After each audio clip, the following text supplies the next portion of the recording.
I'm not taking calls.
Bespoke radio for the masses. Headline edition, July 8, 1947. The Army Air Forces has announced that a flying disc has been found and is now in the possession of the Army. If the game is rigged, change the game. Game changer. I occasionally think how quickly our differences worldwide would vanish if we were facing an alien threat from outside this world. This is Fade to Black with your host, Jimmy Church, on the Game Changer Radio Network and KGRA, the Global Radio Alliance. I need your help to get to the year 1985. You're listening to Fade to Black with Jimmy Church on the Game Changer Network.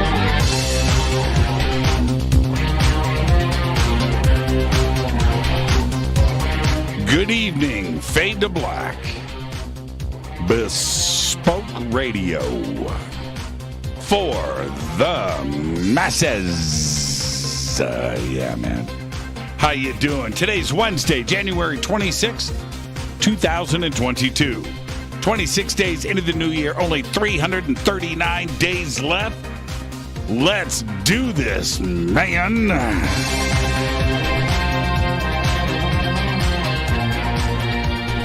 We are live from a bunker somewhere in the middle of nowhere, a total undisclosed location.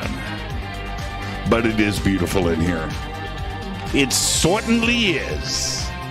And I would like to welcome everybody listening all around the world, all across the United States. hither and thither, to and fro, back and forth, up and down, east and west, north and south, far and near. This is Fade to Black for KJCR, the Game Changer, and UnX Networks. I'm your host, Jimmy Church. How you doing? How you doing? Got my Van Halen shirt on tonight because we have very special guest Giorgio Tsoukalos is here. Going to be talking about an amazing number tonight, Ancient Aliens, Season 18. Tomorrow night is another Fader night with open lines all night long. Get ready for that. And tonight, after the show tonight, I'll be over on WABC in New York City with Frank Morano. And it'll be 11:30 p.m. Pacific time, 2:30 a.m. Eastern. Okay, so head over to WABC if you're in the area. You know, just dial it up on the radio. You can hit their website and pick up the stream and do all of that. I've got the links up. You can just go to WABCradio.com, I think is the link. And it's right there. Okay. Frank wants to talk aliens and UFOs and conspiracies. So that's what we'll be doing tonight. It's going to be great. Just a continuation of the show.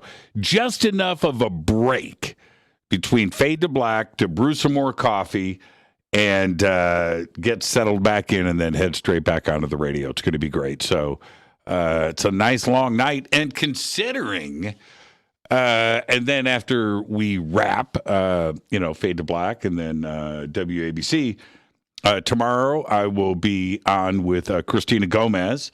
And tomorrow, we're going to be doing the Mandela effect. How does she come up with all of these interesting shows? So we will be doing that tomorrow. Man, it just never stops. And then rolling right into Fader night tomorrow night. So nice and busy. There you go. All right. Let's get straight into it. Got a lot to cover tonight. You can follow me on Twitter at JChurchRadio. Follow me right there at JChurchRadio. The Sandbox is hashtag F2B on Twitter. We don't bite. Come over and hang out with us. Get yourself some tweet deck. Get that action going. And come and hang out with us. And the Fadernauts created all of this stuff. Hashtag F2B, the Sandbox. That's all you guys. And I'm just along for the ride. And being able to look at, to go through the Sandbox, there's Third Stone, there's Sarah Ann, there's Kaz, there's Triscale, there's Tara, and Ken Priest, who quickly, I believe Ken is going to be crowned the troublemaker here pretty soon. There's Steven, and come over and hang out. Diana, you guys are the best, man. And I'm just scrolling through the Sandbox as this stuff is popping in. Come and hang out on the Sandbox. Hashtag F2B. All right. Let's get to the breaking news. So much breaking news today. I couldn't keep up with it. Renee, our news producer here, producer of the news. Man, there are some days, with, and she is so inside of my head. I don't have to go to news sites. I just get my stuff straight from Renee. And some days it is just, and today was one of those days. And I could have done the news for the next 3 hours. I could have called Giorgio and said, let's do this next week because I've got 3 hours of news to do tonight. And that's what's going on. Lots of breaking news. I'm going to start with this. An unknown space object is beaming out radio signals every 18 minutes, and nobody knows what it is. It remains a mystery. While mapping radio waves across the universe, astronomers happen upon a celestial object releasing giant bursts of energy, and it's unlike anything they've ever seen before. And it's really quite close to us, actually. It's only 4,000 light years away. It's right in our neighborhood. I mean, to put that into context, our galaxy, the Milky Way, is 150,000 light years across. That's just our galaxy, not the universe, our galaxy. This is only 4,000 4,000 light years away. The spinning space object, spotted in March of 2018, beamed out radiation 3 times per hour. That's right. In those moments, it became the brightest source of radio waves viewable from Earth, acting like a lighthouse. Spinning, beep, beep, every 18 minutes. For a minute every 18 minutes, it's beaming out these radio bursts. Astronomers think it might be a remnant of a collapsed star, but they don't know. Either a dense neutron star or a dead white dwarf star, they don't know. They're guessing it's something with a strong magnetic field. Again, they do not know. And they're also suggesting that it could be something else entirely. They simply do not know. I'm going to stay on top of the story. It's pretty exciting.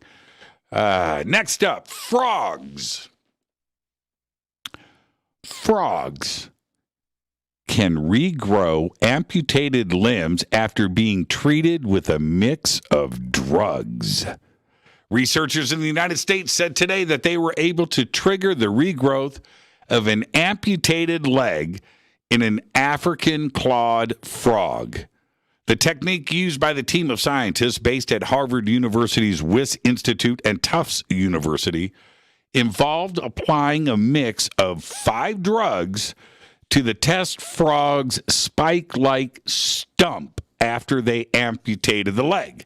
And over that, it is sealed in with a small silicone dome. The cocktail was applied for only 24 hours, but after 18 months, the limb was almost fully functional. The frogs, which live in water, were able to swim and respond to touch. They also grew toes, but not the webbing between them. That is insane. Now, will it work on humans? Let's regrow some teeth. A quick twist. Okay, now check this out. You know how you can jump up and down with your head tilted to the side to get rid of water in your ear after you've had a swim? That's what I do, right? You jump up and down, right? Well, check this out. A quick twist and a shake relieved NASA's Perseverance rover on Mars of the last 2 rocks that were clogging its stomach. The trouble began during the rover's 6th red planet rock sample on December 29th. Pebbles got stuck along the rover's bit carousel, which passes rock samples into the spacecraft's internal handling system for processing. After a few weeks of analysis, the Perseverance rover attempted to get rid of the final pesky pebbles by reversing up onto some nearby rocks. Perched on top of the rocks, the rover did a twist with one foot and shook loose the debris. I'm not making this up. That's a press release from today. All right, here we go. China. China just won't stop. China has sparked fresh spying fears over plans for a mega constellation of up to 13,000 satellites operating in low Earth orbit, similar to SpaceX Starlink. The network is said to be part of the Chinese 5G mobile internet rollout, with the first firms given contracts to begin development work in the city of Chongqing. Details are vague over exactly what the network will cover or how it will work, but the aim is to fill the gaps in terrestrial communications and serve rural areas. All of this according to the Chinese, though. Reports suggest that this renewed push comes amid concerns from China over an international rush for frequencies that allow data to flow from Earth to space. Any moves China makes in space raises concerns among security experts, including what uses there might be for a global constellation of 13,000 Earth-facing satellites. Think about 13,000. All right. An out-of-control SpaceX rocket is on a collision course with the moon after spending nearly 7 years tumbling in a chaotic orbit through space. thought to be the first ever unintended lunar impact, the derelict rocket is expected to crash sometime in early March. The booster rocket, which was part of the company's Falcon 9 spacecraft, had been launched from Florida in February of 2015. It formed the second stage of SpaceX's mission to send up the National Oceanic Atmospheric Administration's Deep Space Climate Observatory satellite.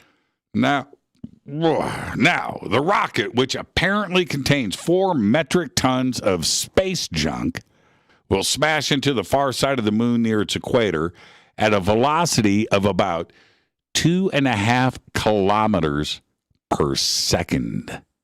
The collision could take place as early as March 4th. That's a big impact. That's a big impact at speed.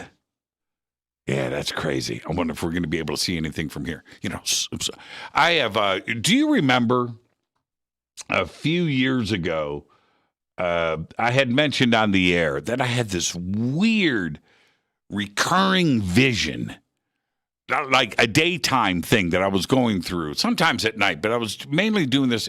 I would see the moon during the day, and I would look up, and I thought to myself, what if I just looked up and there's an explosion on the moon? You know, some kind of impact, an asteroid, comet, whatever, just some kind of... And I had this a lot. I talked about it on the air. Now think about what's going on now. Would we be able to see anything? Yeah, gonna get my telescope ready. Let's get this show cracking. Happy birthday to today, guitarist Derek Holt of the Climax Blues Band is 73. Remember that song, Couldn't Get It Right? I think a lot of people thought the Climax Blues Band was from the United States. They sounded like an American band. And the name, right, the Climax, they were from the United Kingdom. They were great. Cinderella's Tom Kiefer today is 60. Our dead guy's birthday today is Eddie Van Halen, 1955 to 2020, died at the age of 64. Eddie was, without question, the most influential guitarist in history. Upon its release in 1978, the band's album Van Halen reached number 19 on the Billboard Pop Music charts, becoming one of rock's commercially successful debuts. By the early 1980s, Van Halen was one of the most successful rock acts of all time.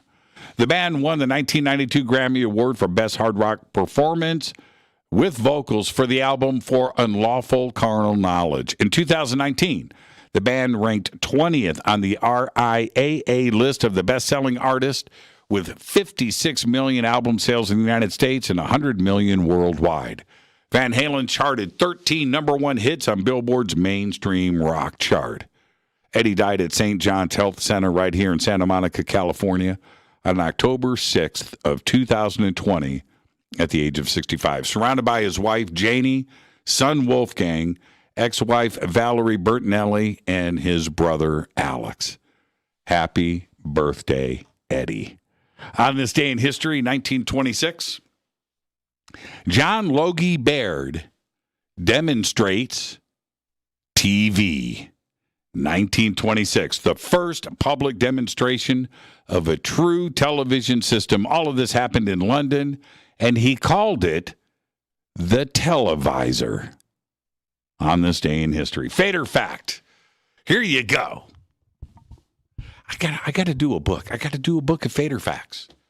It's kind of plagiarism, though, because I'm not creating the facts. I'm just chasing them down. So it's kind of plagiarism. And what do? Do you give credit out, to 1,500 facts? I don't know. But I should do a book. Maybe that's what I should do. It's just like give the book away for free. Maybe donate the profits to charity, right? Yeah, it's a good idea. Because this Fader fact involves Operation Alaska. Operation Alaska was a proposed plan to evacuate the entire Finnish population out of Finland of 3.8 million people to Alaska during World War II. And that is your Fader fact. What was the plan for Finland? Think about that. Operation Alaska. Tonight, very special guest, Giorgio Tsoukalos is with us. We're going to be talking about Ancient Aliens Season 18. Tomorrow night's another Fader night with open lines all night long. Now it's time for me to hit this River Moon Coffee. Yeah. What you got here, Kaz? What is that? Oh, yeah. There it is. Man, Kaz is quick. Kaz is looking for a promotion. She wants a promotion. Third Stone. You guys are the best, man. Look at the Eddie stuff. Betty Joe. Thank you for that. Ken Priest. See, this is why Ken's a troublemaker. Out of everything he could have posted for Eddie Van Halen, right? What does he post? Something that I actually have. There you go. The jump video. These are great. The Frankenstrat. All right. rivermoonwellness.com. Fade to Black blend. Best coffee in the world. Go get you some. The links are over at jimmychurchradio.com. rivermoonwellness.com. You know what to do. Promo code F2B blend. All right. That's F, the number 2, blend. F2 blend. Yeah, you blend. You do. All right. So, it was the summer of 1978, and I was in summer school in Panama because I had failed algebra. That's right. I was stuck in summer school, and I had to take it and pass it to move on to my sophomore year. This really happened. Algebra sucked. But as much as you may think it, summer school wasn't the highlight of my summer that year. It was not. In that class, in that algebra class, I had met John Winklowski. That's right. Who is no longer with us, by the way. But John played bass. He had a Rickenbacker. And that's right. 9th grade, dude had a Rickenbacker. He had it going on. Anyway, each day after that algebra class in summer school, which ended around noon, John and I would go over to Roddy Underhill's house. Roddy was the guitar god of Balboa High School. And we would go to his house, and he would sleep in till noon when John and I showed up for lunch. I'm not kidding. I thought that was so cool. Dude slept like a professional. Seriously. Anyway, in the back of Roddy's house, his parents built him this really cool practice space on the back patio. Sealed it off, soundproofed. He had everything in there. He had drums, he had amps, he had a PA system, and he had a couch. Roddy had a couch. It was awesome. He somehow had all of the new cool stuff, which was really hard to get back then in a third world country, right? It seemed like he had all the new music. He had the new guitars. He had a new stereo. His house was like Shangri-La. It was awesome. So every day, Roddy would make his way downstairs and eventually grace us with his presence. And he would sit down and talk music, guitars. We would play a little. He would show me a few things. And looking back, dude was only 17 years old. I was 14. But I just looked up to him. He really had it all together. He really did. Now, I lost track of Roddy after I left Panama a few years later in 1980. And I always wondered what happened to him. He was such a great player. But then, and I'm not making this up, 2 years ago, I get this email straight out of the blue from Roddy. In it, he says that he's been listening to the show. He's been listening to Fade to Black and Coast to Coast. Seriously. And he found out through friends that I was the same guy from high school. And he gets straight to the point in this email. He says something like, I really enjoyed your story about the time slip Zeppelin in Chicago. I was like, holy crap. So, yeah, we exchanged a few emails. We've stayed in touch. He's living in Florida, still playing guitar. All is good. But back to 1978. One day after algebra, John and I head over to Roddy's. And he comes into the practice room, takes out an album, puts it on the record player, hands me the cover, and he says, check this out. I got it yesterday. It was Van Halen's first record. Roddy cranked it really, really loud. And all I remember doing for those 35 odd minutes was just listening. I'm holding the album cover, I'm flipping it over. I'm reading it. I'm looking at the pictures. I'm looking at Eddie's black and white Strat. And I honestly couldn't believe or understand what I was listening to. I mean, it was rock and roll, but it was from the future. At that time, the rock music world was about Led Zeppelin. It was about Black Sabbath, Ted Nugent, Deep Purple, Peter Frampton, Boston, Santana, Scorpions, Leonard Skinner, ZZ Top. Van Halen was none of these things. To even try and describe or explain their impact at that moment in history would be futile. But to put it into some kind of focus, you've got Elvis, you've got the Beatles, you've got Led Zeppelin, and you've got Van Halen in that order. Now, there was no question that there have been many influential artists over the years through to this very day, but when you strip it all away, these are the four defining moments when the music changed. That's it. There's no arguing this, and the history books will state this as documented fact in the years ahead. But here is the crazy part. In every country on the planet back then, 78 through the 80s, Japan, Russia, Canada, Mexico, UK, Bahamas, Greece, whatever, friggin' Guam, it doesn't matter, all over Africa. And, of course, the United States. Every single band had an Eddie Van Halen. Every one, without exception. In India, sitar players put stripes on. This is a fact.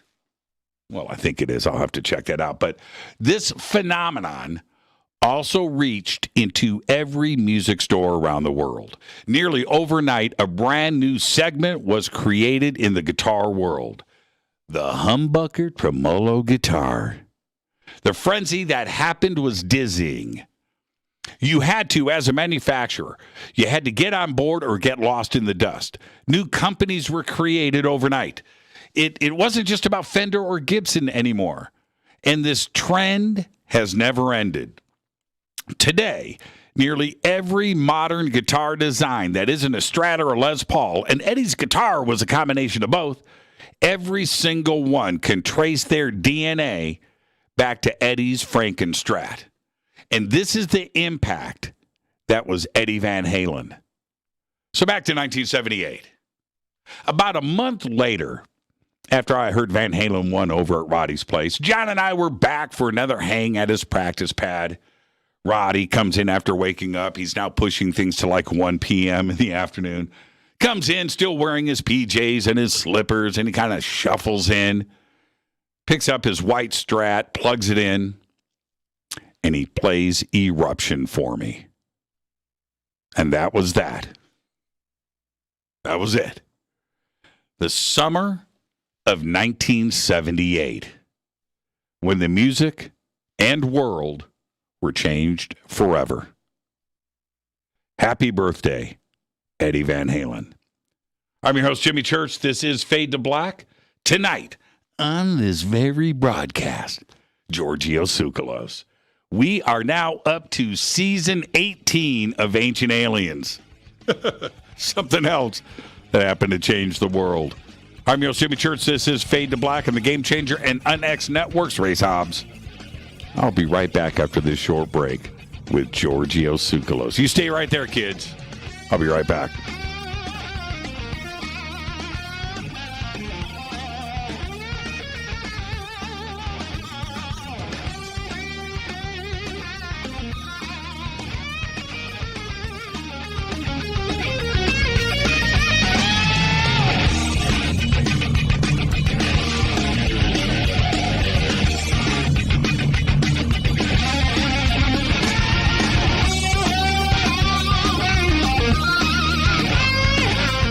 This is Nicole Church, daughter of you-know-who, And you're listening to Fade to Black on JimmyChurchRadio.com and the Game Changer Network. You're listening to Jimmy Church and Fade to Black on the X.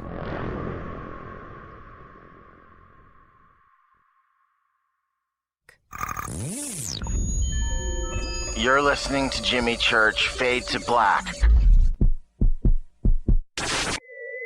Fade to Black will now pause for alien identification. The station that talks the net.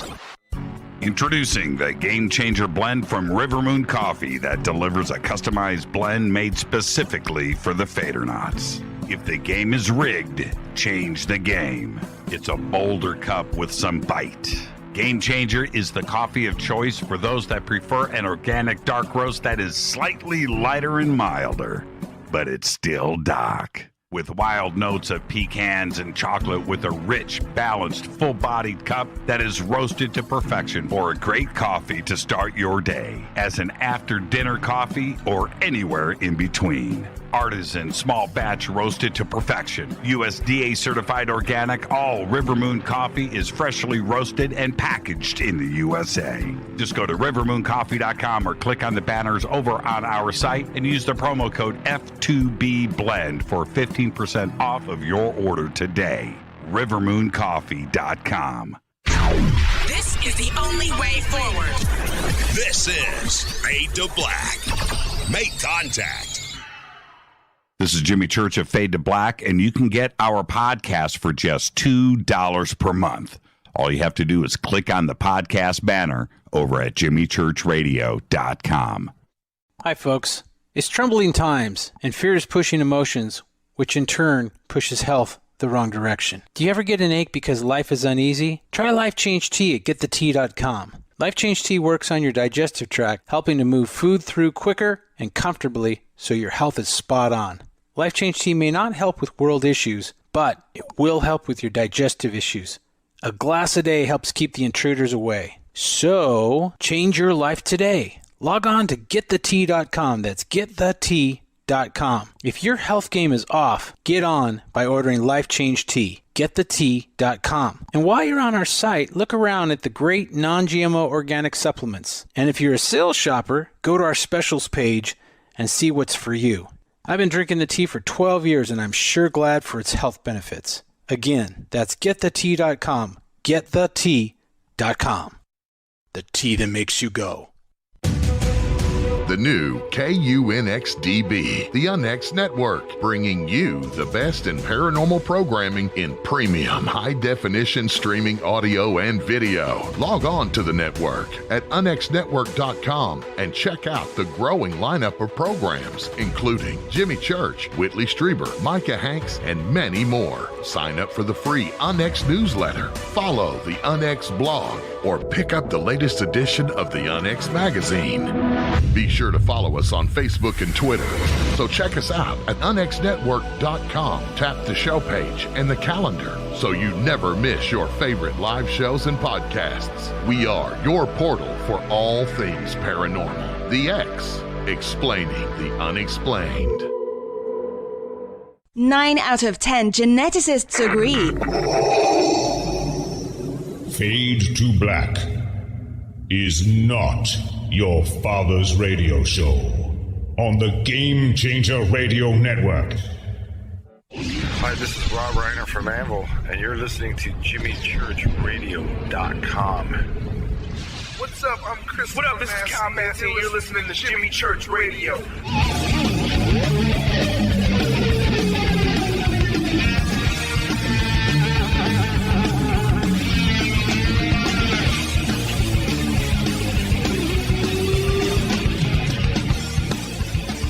All right, welcome back. Fade to Black. I am your host, Jimmy Church. Tonight, Giorgio Tsoukalos is stopping by. It's going to be great. We're going to be talking about an amazing number tonight, Ancient Aliens Season 18. Absolutely incredible. Tomorrow night is another Fader night with open lines all night long. We'll be doing that tomorrow night. Tonight's all about Giorgio, who, for over 20 years, has been the director of Erich von Daniken Center for Ancient Astronaut Research.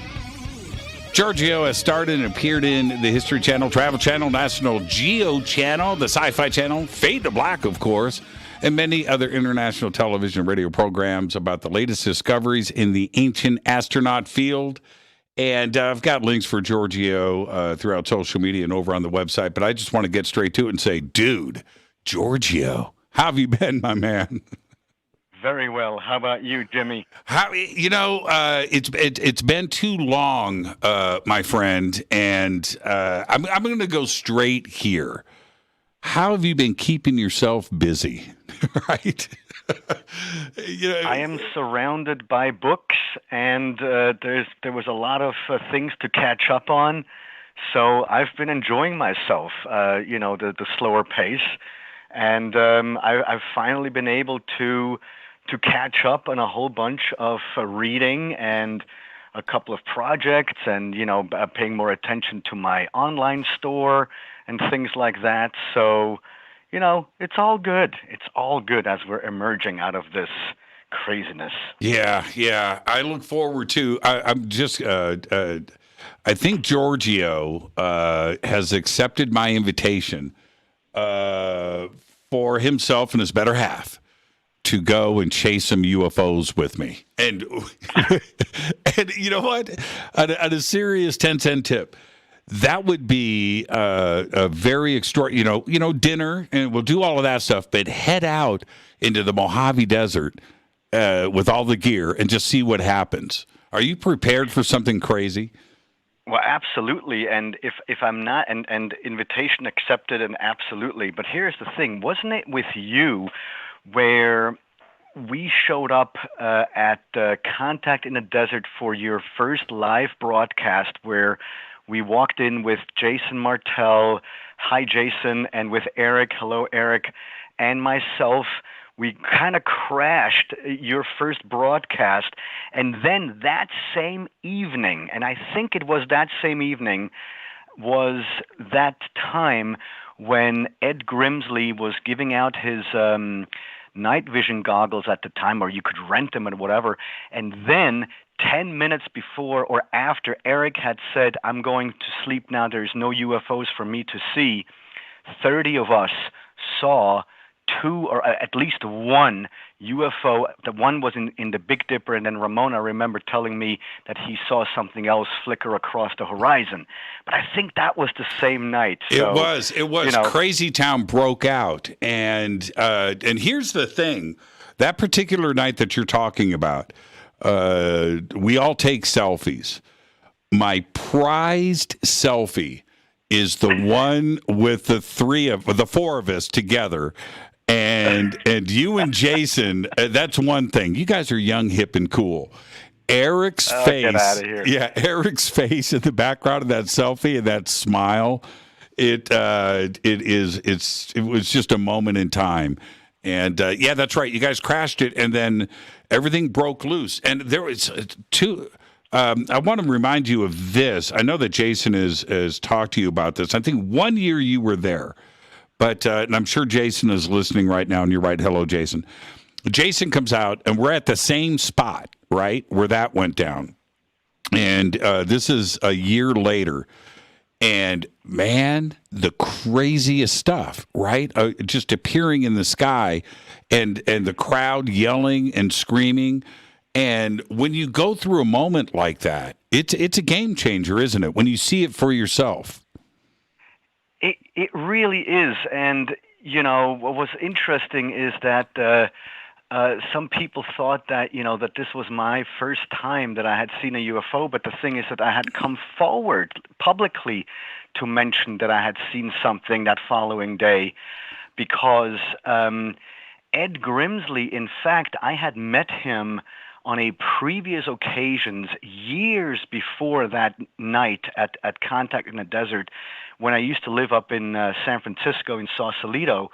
And I remember listening to Coast and George mentioning Ed Grimsley. And when I found out that he pretty much lived, up the street, up in Sonoma, right, I contacted him and I said, I would like to, and he had no idea, this was before Ancient Aliens. I mean, I already was publishing Legendary Times. But so, my friend Jeff and I, we signed up for a night vision watch, and this was, I think, in 2007 or 8 or 6 even. And no, excuse me. It was in 2003. In 2002 or 2003, because I had already moved down to San Diego in 2005. Right, so it was around 2003 or 4. And that night, there were about 5 other people with Ed Grimsley. And that evening, after we had watched whatever we had seen up in the sky, Jeff and I, and he's a family man, so it's not like, on a Saturday night he is kind of allowed to be out until 4 in the morning. But Jeff and I, after we were done, or we had to, give back the night vision goggles to Ed Grimsley, Jeff and I went to a Denny's, and we sat there until 4 in the morning discussing or trying to make sense what it is that we saw back only a few hours ago, back in 2004. And it was it melted our brains, because clearly we saw craft far, far out there, for all intents and purposes, beyond the altitude of airplanes and regular airliners. And one that the entire crew, or not the crew, but the people that we were with, and again, there was about 6 of us in total, that we all saw together, was this one triangular craft, and then a little flash occurred. Well, it was actually quite bright, a bright flash, and then a little smaller projectile or a smaller object flew. It didn't go straight. It kind of curved around, and left that particular bigger craft or bigger object. And I have rarely told this story to not many people know this, and for many years I actually never talked about it until that second night with Ed Grimsley, and once again with those night vision goggles, you actually saw something up in the sky. And, one could argue it's drone technology and whatnot, but some of those things that we've seen were huge. So... and what do you do? Well, you and I were talking about this the other day, where suddenly we become the people that we see telling stories, or we hear, right? We hear the stories, and now we become them when we go and share an experience like this. Was there a reason why you didn't talk about it for a couple of years? Was it just too fantastic for other people to understand? It was not to understand. I mean, it was just, the first part is correct. Yes, too fantastic. The part about other people not understanding, that's something that I've made peace a long time ago, because I used to, get into arguments with the skeptics and spend times on forums trying to argue and stuff like this. I haven't done that in a very long time. So, this whole thing, right now is, and by the way, and you and I have also said this, and this is one of the big reasons why you do the show, why you give people a platform, because, who is anyone to say that of all the abduction stories or all the eyewitness accounts, that all of them are made up? And now you have had an experience, I've had 2 experiences, and we know very, very good and close friends of ours who have experienced stuff. Are we all delusional? Right. Are we all making it up? Get the hell out of here and sit the hell down. Now, have you been trying to assess? I've been following some of your public comments. Have you been trying to assess what is going on right now with not only the media, which you and I are part of course, but you have the Senate, the Department of Defense, and Lou Elizondo. You've done, work with everybody. and what is happening right now with this discussion about disclosure and something going on in the skies. Have you been trying to process this? Yeah, and it's awesome. It's fantastic. It's sensational. It's really incredible that we are witnessing the paradigm shift actually happening. I mean, a paradigm shift has been happening for a long time anyway, but we've now seen it where 15 years ago, 12 years ago, there were no UFO headlines on the front page of newspapers or the front pages of online platforms.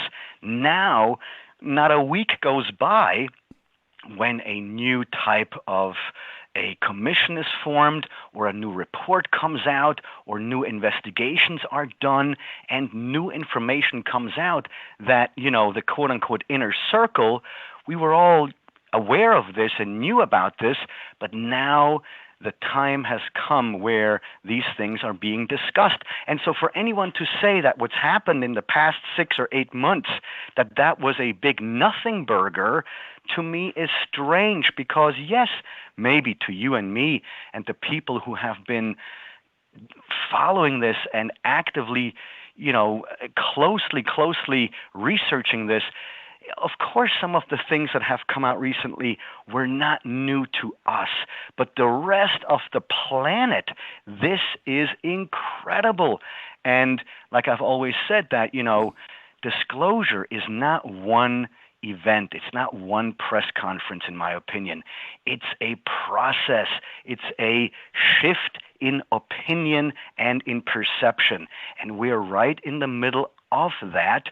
And I think that all of this ultimately leads to this understanding that, this has all been happening slowly so that the whole planet understands it's okay. Because some people, believe it or not, are still kind of freaked out by this idea that we may not be alone in the universe. And not only that, but that perhaps they're here. So. Well, and Ancient Aliens has certainly helped change that perception. I mean, it's got a huge footprint out there.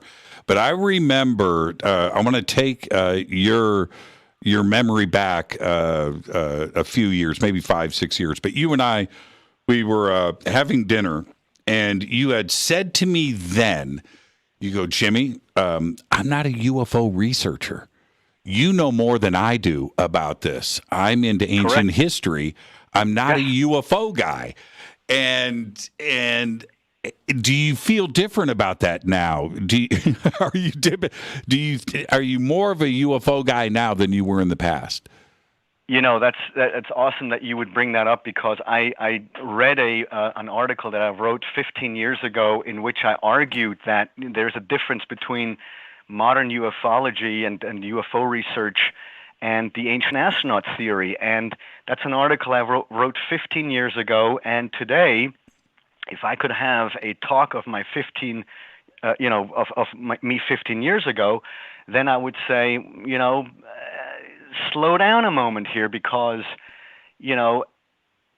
what I'm saying right now is that absolutely have I changed my opinion where back in the day I would argue that, I only would like to talk about the ancient astronaut theory with ET visitation in the ancient past.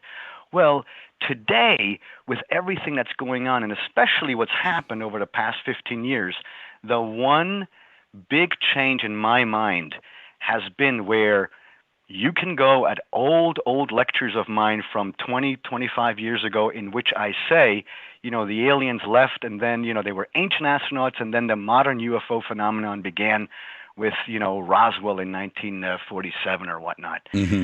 Well, my opinion change has been that I think we have been observed this entire time.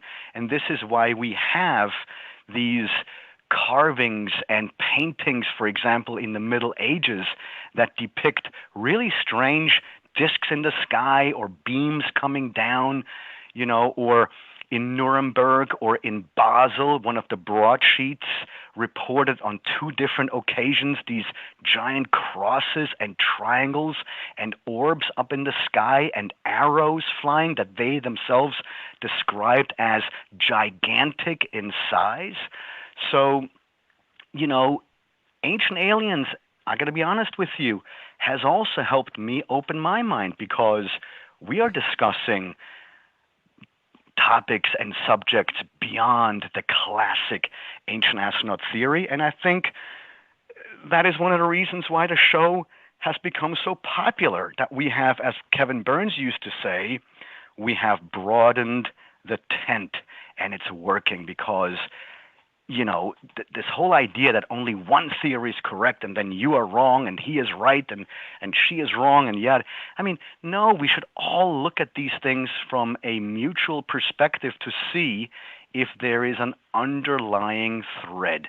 And the underlying thread, of course, is the extraterrestrial question.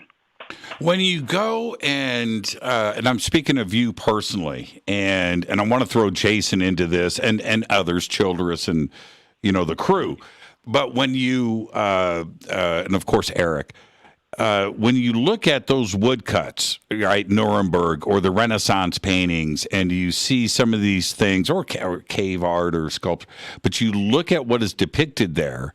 And then you think about your own sighting with Grimsley, or the stuff that Jason and I and you saw, and so it there's a correlation there. There's a connection. Do you feel that what they were witnessing and what you have seen today in the now could quite possibly be the exact same thing? Well, and that is kind of the argument that we're making, because when you have ancient stories of flying shields or flying orbs of lights up in the sky, or just lights in general. And today, many UFO sightings that happen at night, but there's also some that now happen during the day. There was just recently this thing that a passenger from an airliner took, or maybe it was the pilot, but it was this flotilla of white lights over the clouds, in formation, coming in and out, turning on and off the lights in broad daylight. Sensational stuff.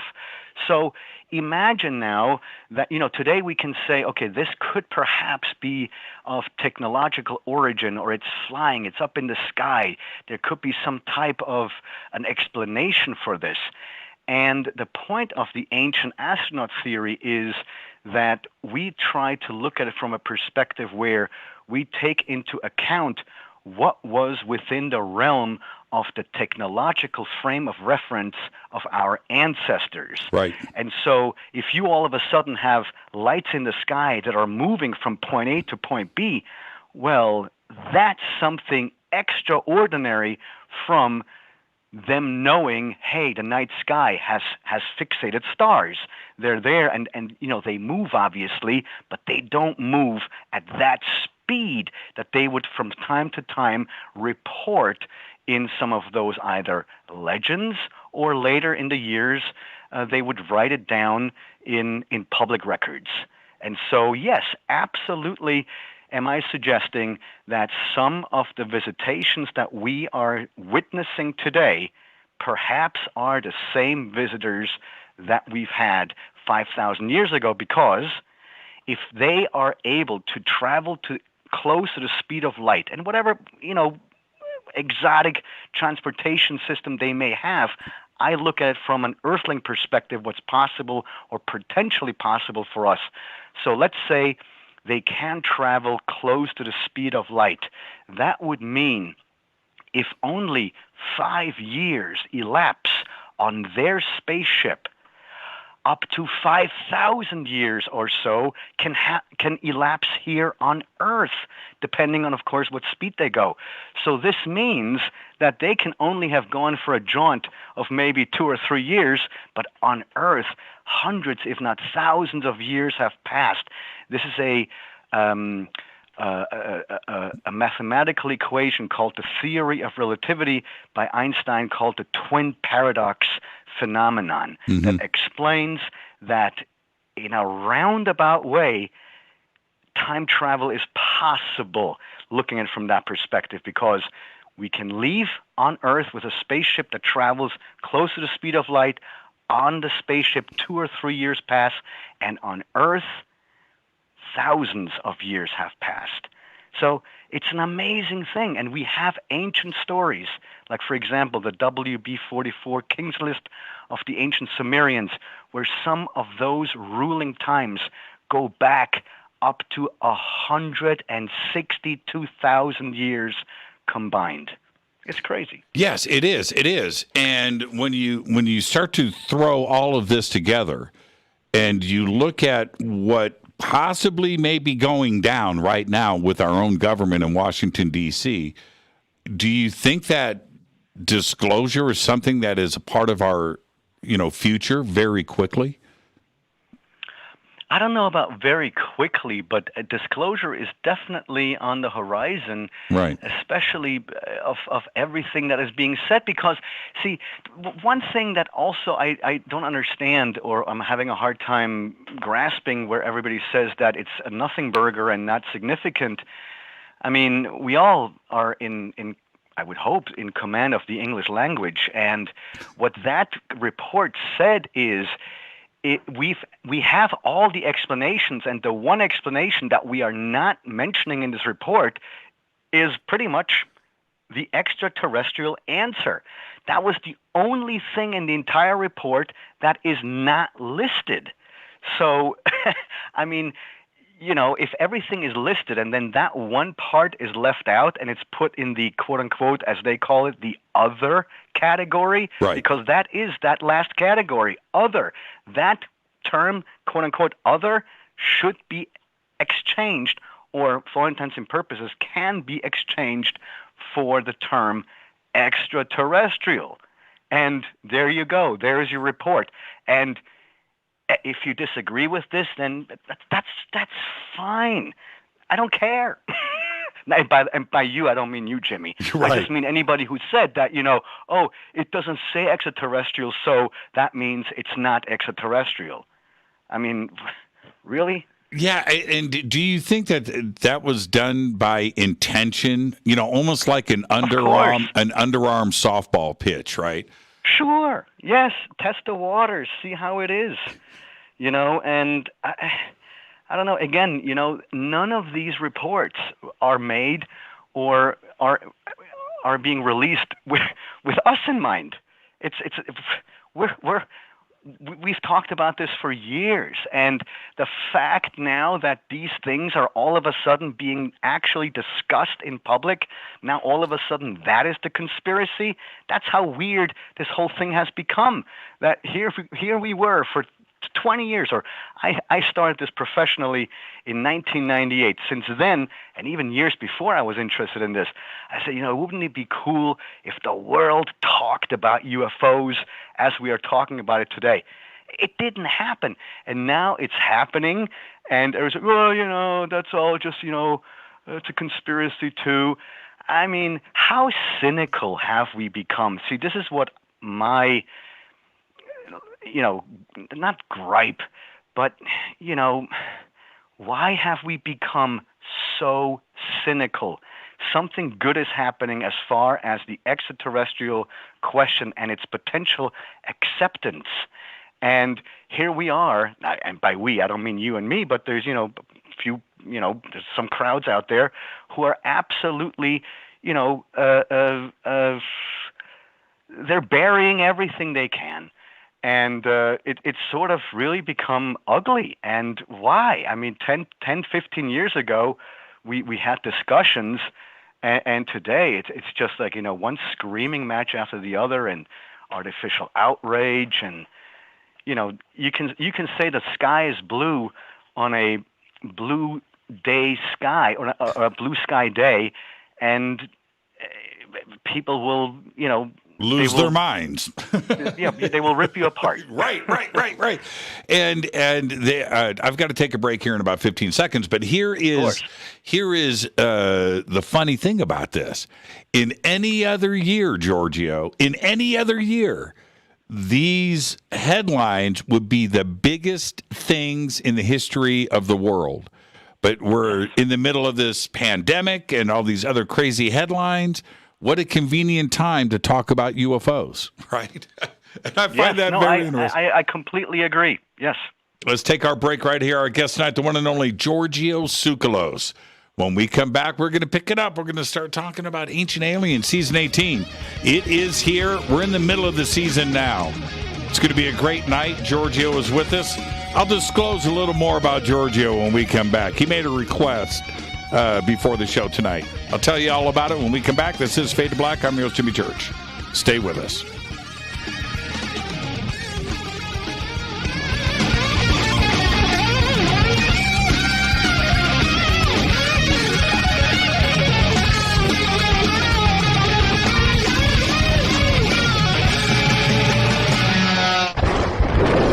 This is Fade to Black with Jimmy Church on the Game Changer Radio Network.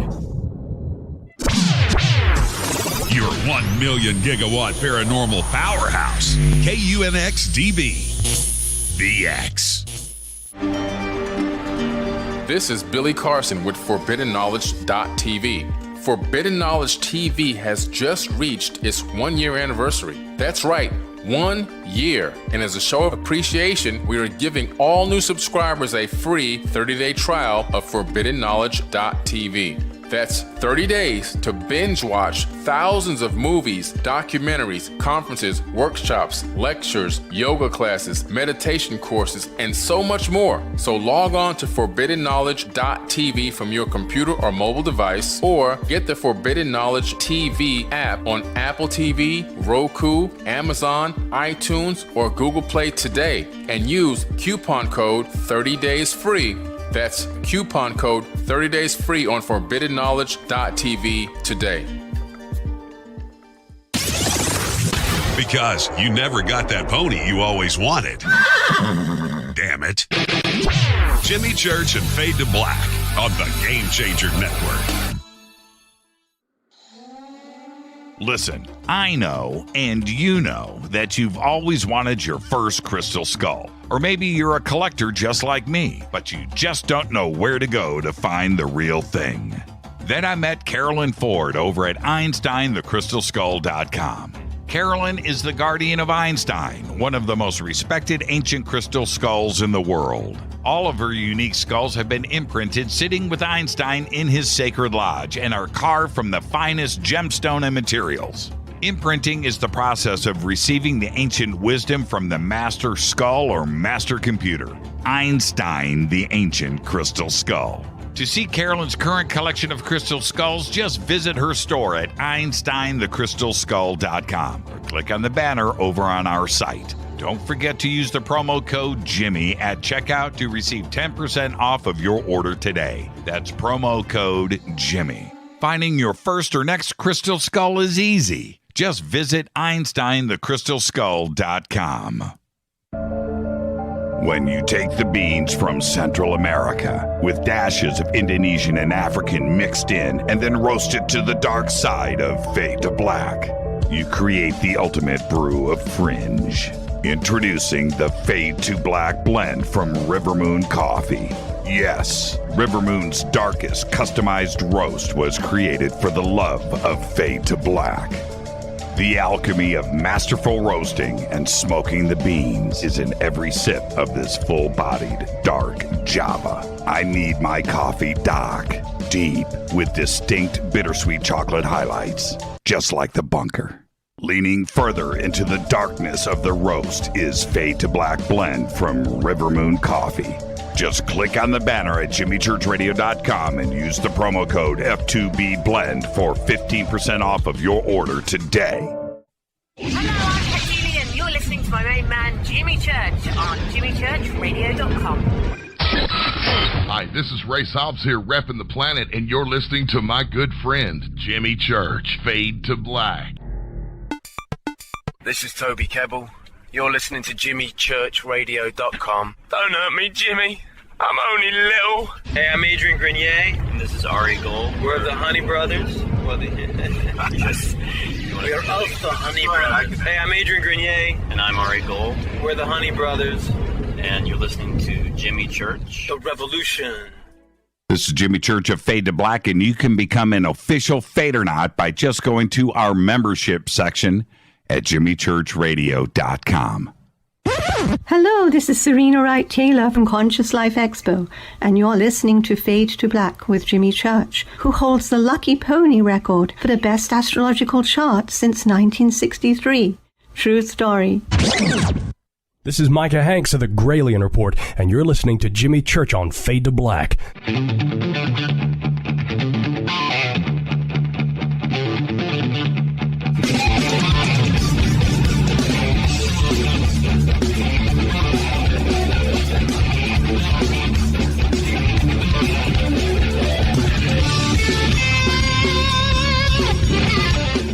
Welcome back. Fade to Black. I'm your host, Jimmy Church. Tonight, Giorgio Tsoukalos is with us. We're going to be talking about Ancient Aliens Season 18. And I'm looking over in Twitter. I just popped up a shot of Jason, Giorgio, and Erich. I've called it All of Us in the Beginning. And then somebody, Giorgio, you posted the selfie. I just did, yes. While we were on the break, I went through my photos and I found it. This is incredible. I'm gonna do a retweet. The selfie. We'll just call it that. That's the one. And there it is, man. That was when contact was still out in the actual desert. Yeah. Look at Eric's face, man. Is that that is just awesome. That is just awesome. Yeah. And yep. And Jason, straight off the cover of GQ. Look at that man. Amazing. Good stuff, really. He looks the same today, too. All right. Now, the evolution of Ancient Aliens, because I kind of look at it like this. It's like Puma Punku, right? The foundations, right? To now. And you guys have evolved. And it's not just about the past, but it is today, but all the dots are connected, right? You've got to evolve with the times. Well, also because things are happening right now. You know, I mean, we would be remiss not to address the extraterrestrial phenomena that's happening, or the extraterrestrial phenomena that are happening today, because you know, clearly there is something going on. And I remember distinctly back in 1998, 1999, Erich had come back to the United States in the first time in 10 or so years. And often we would sit after his lectures, we would sit somewhere outside, the hotel lobby and smoke a cigarette. And we would discuss about, or he would actually address this idea that, that he is reading more and more about these abduction cases, and that, more and more people are approaching him about this, including people that, are surgeons and airline pilots and, people that you would say they're sound of mind. And not that somebody else is not sound of mind, but, proverbially a doctor or an attorney, or it's not very easy for them to admit to something like that. So I think that and because of this idea that the aliens have never really left and have basically watched us the entire time, and this is why they were called back then the Watchers and the Guardians of the Sky, right. Or at least that's what our ancestors referred them to. Why would you stop observing if you subscribe to the idea that we are their sort of offspring, where yes, there's clearly an evolutionary record on our planet where there's a fossil record of our human ancestors, and nobody denies that there was an evolution on Earth. Nobody denies that a fossil record exists. But what the Ancient Astronaut theory suggests is that Homo sapiens 250,000 years ago, in our genetic record, something happened. Our brain-sized volume tripled in size, and that should should not necessarily happen over a quick period of time, but rather, as Darwinian evolution suggests, over a rather long period of time. And that was not the case. We've also gone through two bottleneck scenarios in our history on Earth where, for all intents and purposes, the human race, Homo sapiens, should have been eradicated because twice our species reached a so-called genetic bottleneck. And if any species, and any biologist will agree with this, reaches a genetic bottleneck level in their population, they are guaranteed to go extinct. And that's happened throughout history on Earth with many, many, many, many, many species. And there's one species on Earth that experienced it twice, and they've survived, and that's us human beings. So to ascribe that to coincidence, if that's what you want to think, good for you. I am on the leaning towards this thing that something or someone guaranteed our survival. I remember telling you about this, but it bears repeating. Right after the first episode of Ancient Aliens airs, and I taped it and I watched it over and over, DVR'd it or whatever, over and over again. It was like a week later, I'm with Michio Kaku. And so when was that? 2008, 2009, 2008, right in there? Yeah, 2009, I think. Yeah, 2009. And I bring up Puma Punku, right, to Michio. Now, at the time, I'm trying to absorb everything that was presented in the Ancient Aliens, these numbers, 15,000 years and the alignment and the H blocks. I hadn't met you yet. That happened a month later at MUFON LA. Okay, so anyway, and Michio goes, what? I said, 15,000 years ago, man, it's this place called Puma Punku. It's in Bolivia. And these wait, no. And I go, what do you mean, no? And he goes, no, man, no. Anything before 10,000 BC, Ice Age, no. The answer is no. I go, but you don't want to hear, and you're telling me about Type 1 civilizations and contact and ET and extraterrestrials and the age of the universe and the size of the universe and planet. You want to tell me about that, but you don't want to hear about, no, I don't. And he just... And that is where academia was back then. Have you seen a shift in attitude? Oh, absolutely, because, and I'm glad you bring up Dr. Kaku Michio, because he, in fact, as you know, has become a regular on Ancient Aliens, and trust me, none of us are holding a gun to his head saying you have to appear and talk about aliens. He is voluntarily offering his time, to talk to us about the mysteries of space, and we've used them in our episodes about the future and space exploration and stuff like this. And what's really cool about him is, and your story goes back, now 12, 13 years, but Michio Kaku, ever since about 8 months or even about a year now, or it was a year and a half ago, where when the first Navy UFO videos were released publicly, he was one of the first ones to say, as a, astrophysicist, he knows a little bit about, physics and acceleration and things like that.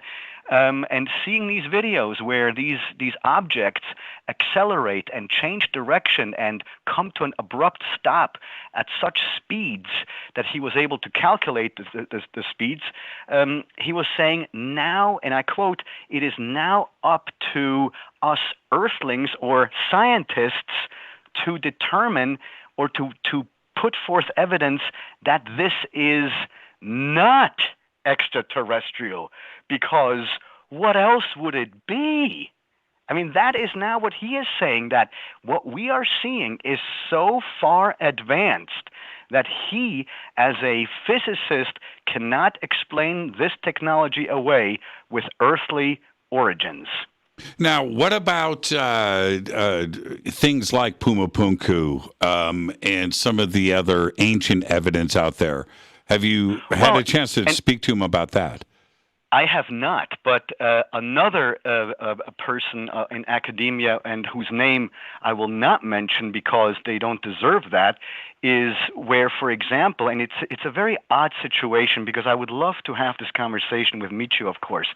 But for example, I had an interview, and then the mics were off, and we were able to talk, and so the question was, how come that you explain a way that the ancient Egyptian pyramids, for example, may have been built with the help of extraterrestrial knowledge and or extraterrestrial technology?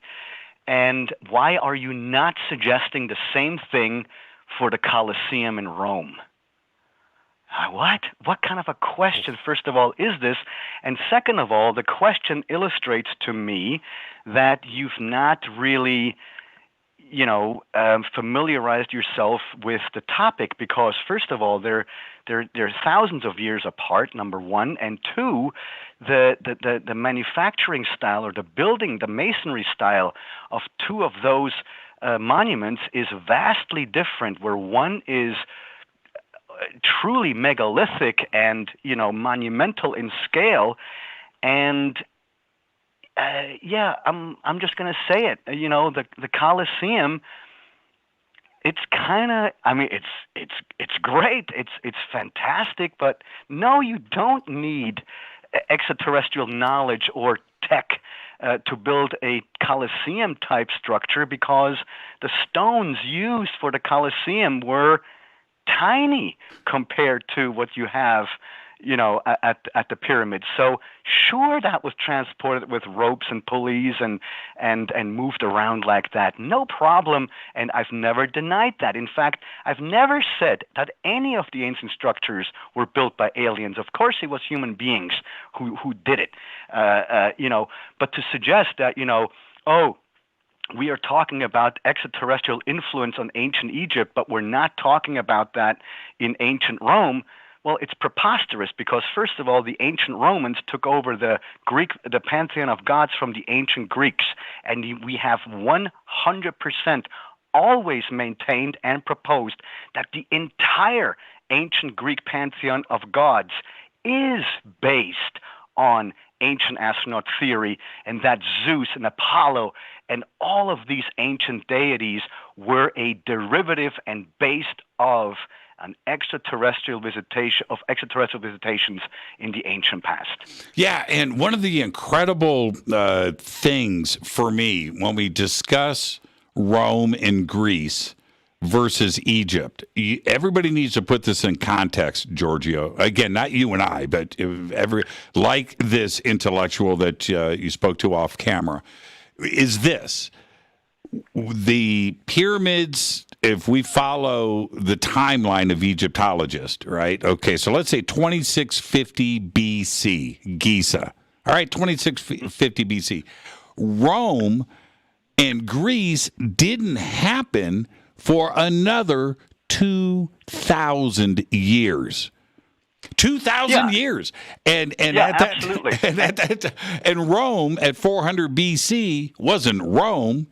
It was mud huts, right? Let's be very clear here. And there was a huge exchange of trade and information and knowledge between the ancient Egyptians and also the Greeks, and back and forth.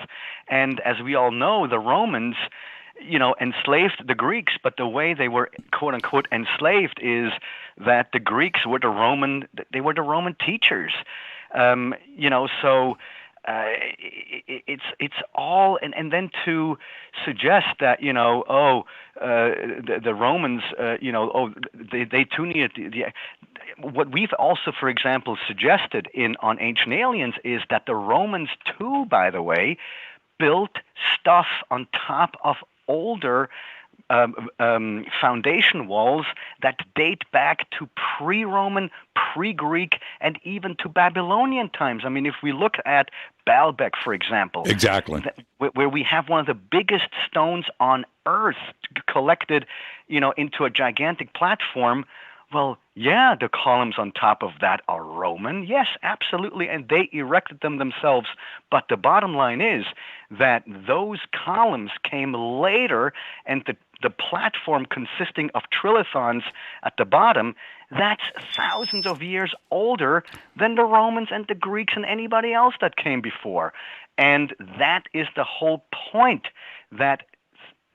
And with most of these places, some significant celestial event happened where the celestial event wasn't just witnessed up in the sky. That celestial event came down from the sky, landed in front of our ancestors, and began to give instructions.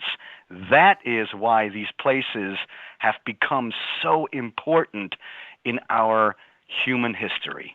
How does Baalbek and of course the megalithic sites, and not only that, it's cave paintings and sculptures and artwork, but how does the process work over at Ancient Aliens when you develop a show? Do you guys get together and powwow at a secret location somewhere in the United States and plot out the season? Take me through that process. The secret location is now called Zoom, and it's very convenient.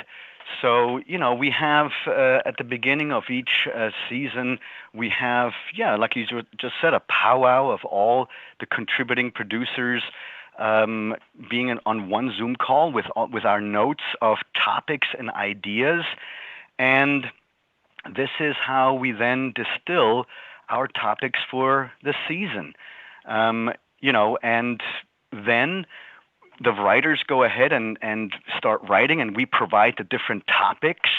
And, we see how we can structure each episode according to topic, but then at the same time, the great thing about the show is that we can draw parallels between different avenues or different locations of the world, which is what mainstream science or mainstream archaeology doesn't do as much. Like, when you have stories of definitive sky gods in one culture, and then you have the exact same definitive stories of sky gods in another ancient culture, to me it would be fascinating, or it is fascinating, to compare the two and look at all the parallels and similarities to somebody else, to some of the modern day academics. It's like, why are you wasting your time?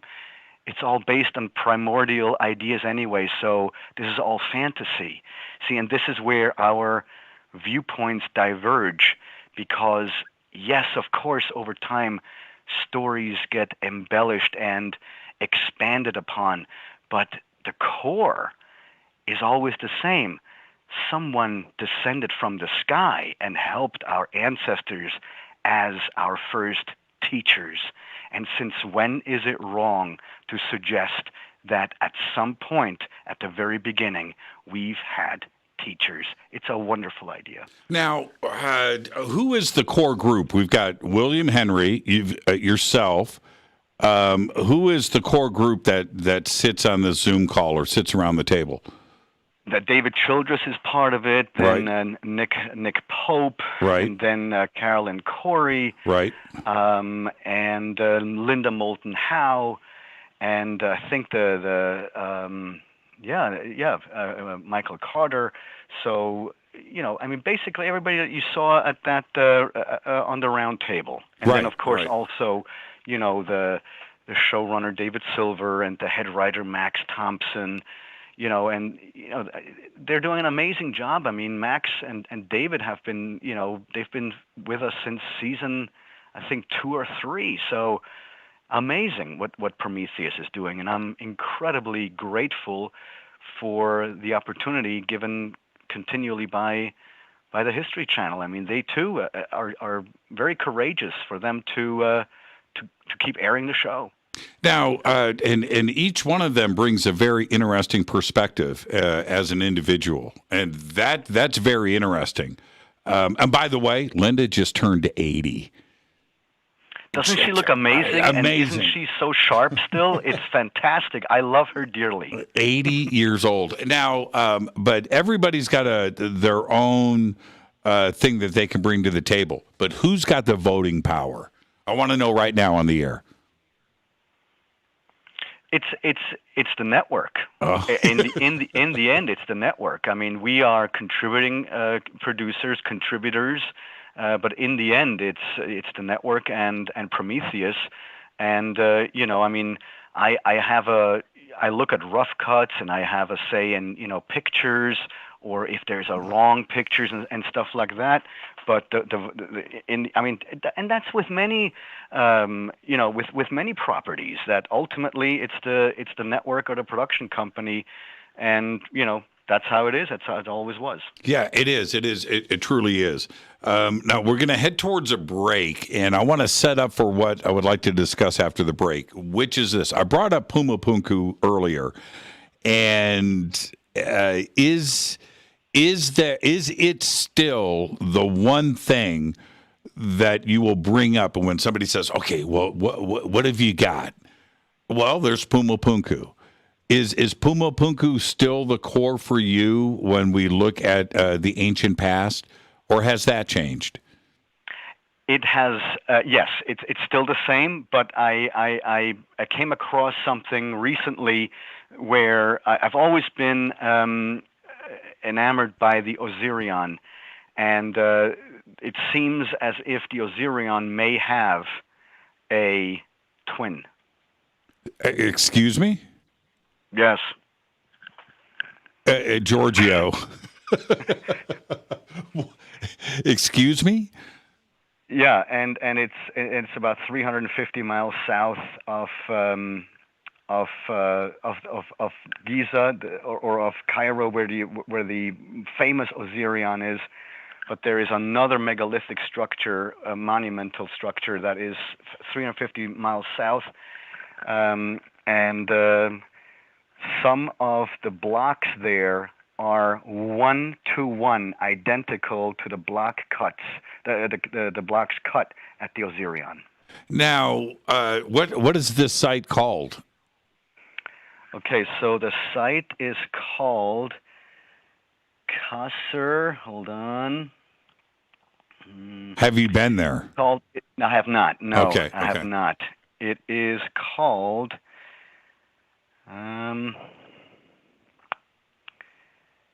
Is it near Edfu? It's called the Qasr El Saga Temple. Qasr Elsagha. Qasr El Saga. And it is truly extraordinary, and I will, I'm planning a trip to Egypt, and if I go, then obviously this will be on the itinerary. But the lintel stone that is over one of the main entrances is identical to the Osirion. And so it would be interesting to go and see it and to see and check out if they also have like graffiti like the Flower of Life that you can see in at the Osirion. Let's take our break right here. This is Fade to Black. I'm your host, Jimmy Church. Tonight, Giorgio Tsoukalos is with us. We're going to come back.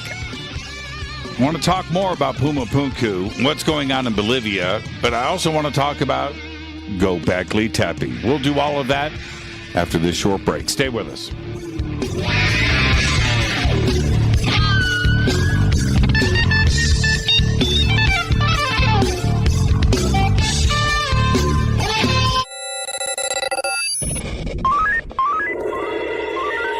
Way out here, we listen to Jimmy Church.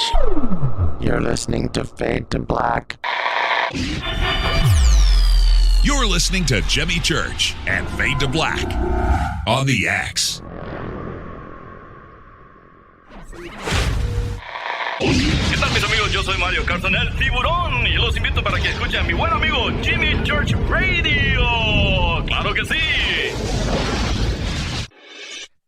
This is Jimmy Church, and I personally invite you to the 2022 Conscious Life Expo this February 4th through the 7th, live at the LAX Hilton in Los Angeles, California. This year, we have the most exciting speakers, including Whitley Strieber, Adam Apollo, Billy Carson, Daryl Anka and Bashar, William Henry, Caroline Corey, Susan Slaughter, Daniken Brinkley, JJ and Desiree Hertog, Sarah Breskman Cosme, George Norrie, Gail Thackeray, and many, many more. I will be hosting all weekend long, including the keynote Ancient Secrets panel on Friday night, 5 vendor and exhibit halls, 3 floors of speakers, panels, and celebration. This is the biggest event of the year, and early bird passes are available now. Just go to ConsciousLifeExpo.com for the schedule, speakers, and information. That's ConsciousLifeExpo.com.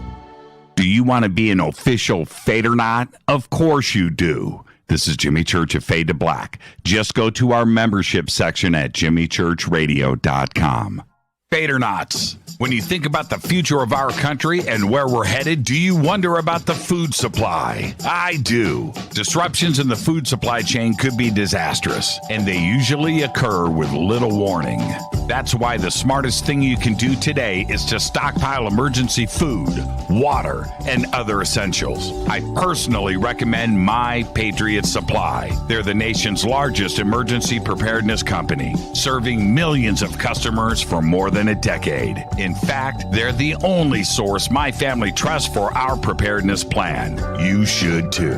Right now, save 20% off a full 4-week supply of delicious meals that provide 2,000 calories a day. Saving 20% helps too, doesn't it? Especially now. So go to preparewithjimmy.com and get ready. That's preparewithjimmy.com. There's no time to lose. Do it now. So, you love talk radio? Then you'll love TalkStreamLive.com. TalkStream Live is always on, 24/7 with the best streaming talk shows. Find your favorite talkers and discover some new ones. It's free, readily available online or on mobile with any smartphone or tablet. Finding your favorite talk shows all in one place has gotten a whole lot easier. Just go to TalkStreamLive.com. Be sure to download the free apps from Google Play or the iTunes App Store. You listen to us, and we listen to you. And so does the CIA. KGRARadio.com. You are listening to Fade to Black with Jimmy Church on the Game Changer Network. Oi, oi, I'm Reese Evans. You're listening to Jimmy Church. This is Revolution. The revolution will not be televised. The revolution is on radio. Ciao.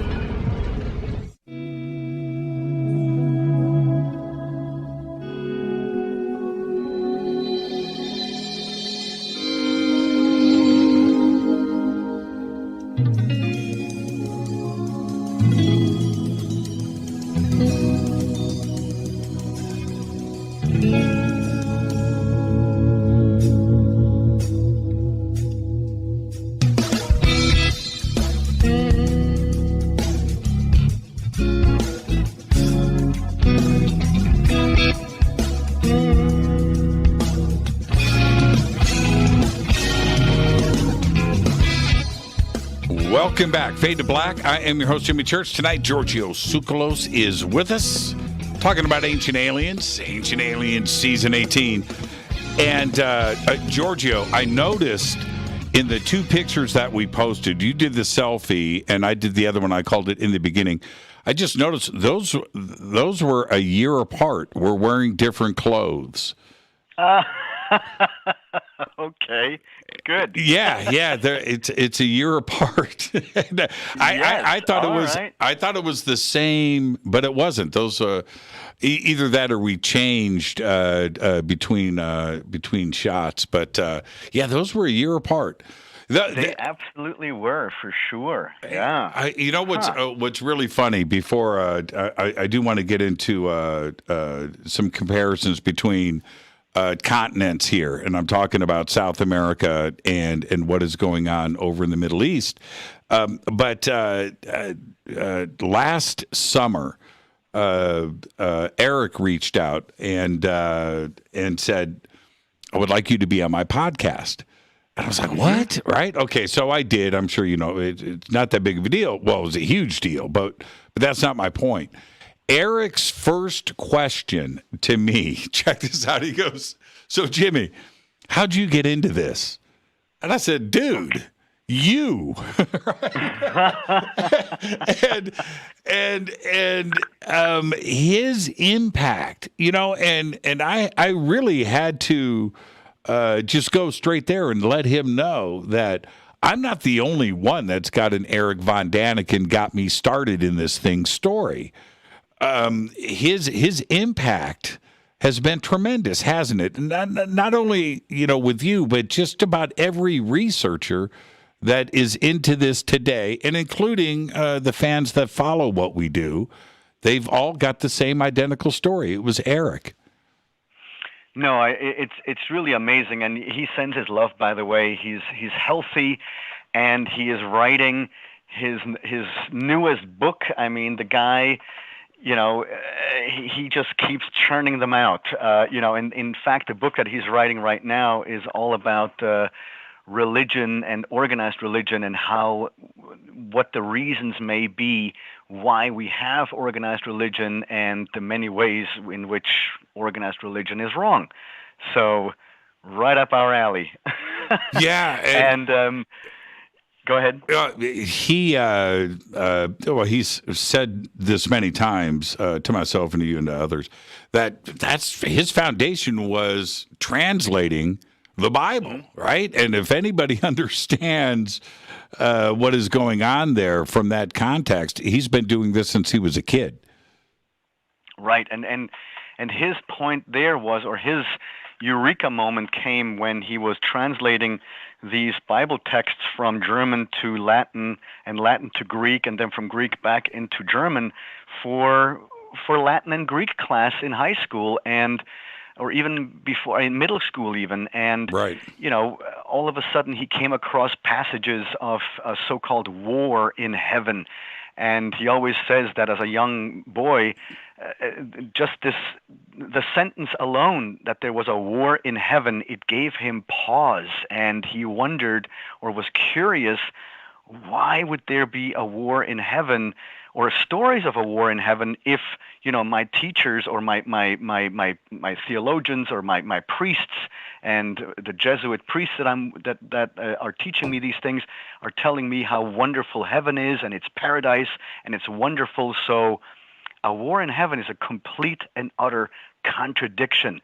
So what's going on? And in fact, there was one of the Jesuit priests that Erich was close with as a student at that boarding school, who gave him, Erich, a book about the different angels and their potential esoteric backgrounds. And this was a book in the 50s that Erich was given.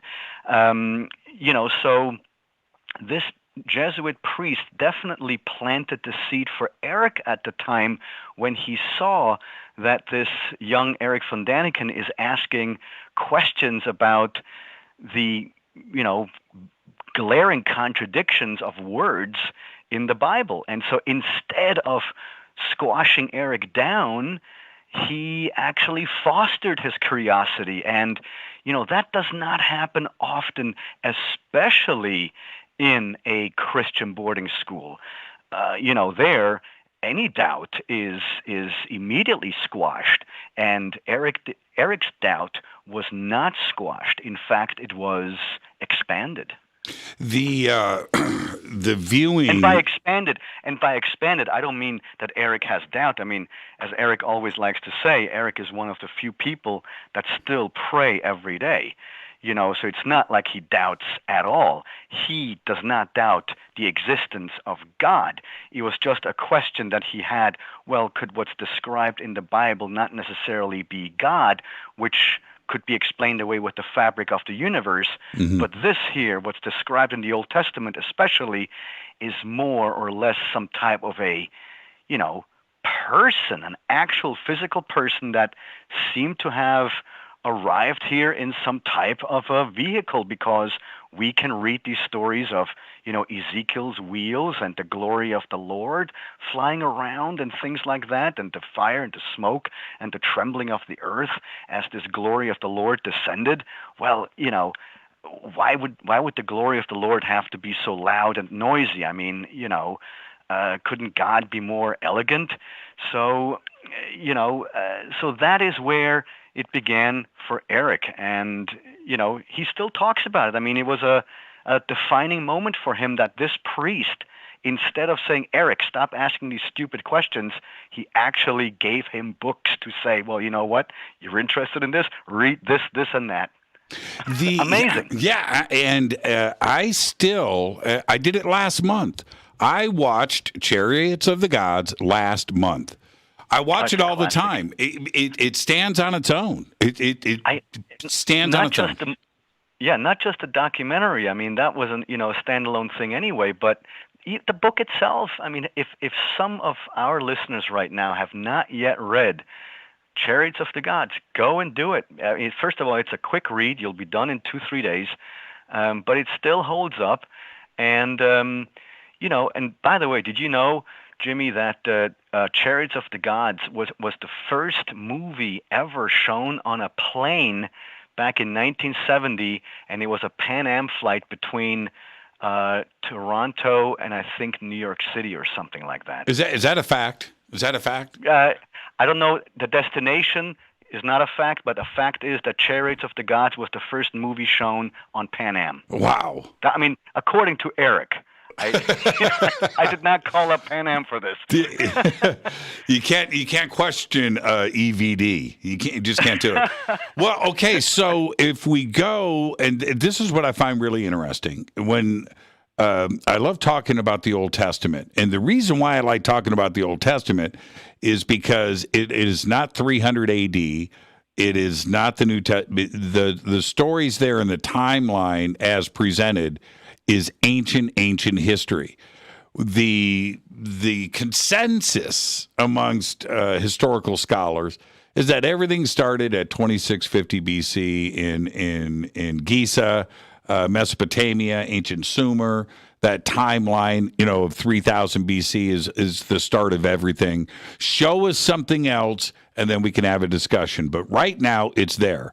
Well, now we have things like Pumapunku. We have the sites in Bolivia, the sites in Peru, and, of course, Göbekli Tepe, which now clearly suggest something was going on, not one, not two, but 7,000 years before Giza. Now, that right there should open up the minds of all of the historians and archaeologists, anthropologists around the world, and it hasn't. How do we get this to change?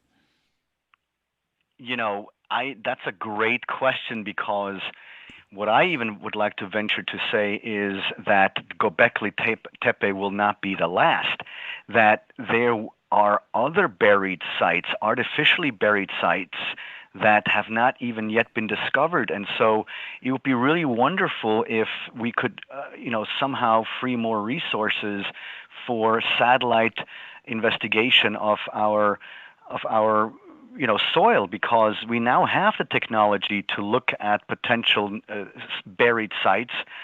And, this whole thing that's happening right now, that we have all this technology and we're not using it, is interesting to me, because, why? I mean, why are we not turning all the satellites towards Pumapunku and look underneath the ground there, or, Göbekli Tepe and see if there's more around? So why is that? So, because I really would think that at this point in our history, our origins are one of the most important questions, and if we can prove that our ancestry goes actually further back in time than what we're being told, then I would look at that as something positive, because it shows how resilient and how awesome we are, that we've been around for longer than what the mainstream suggests. And not that they're mainstream, they're not doing anything wrong, man.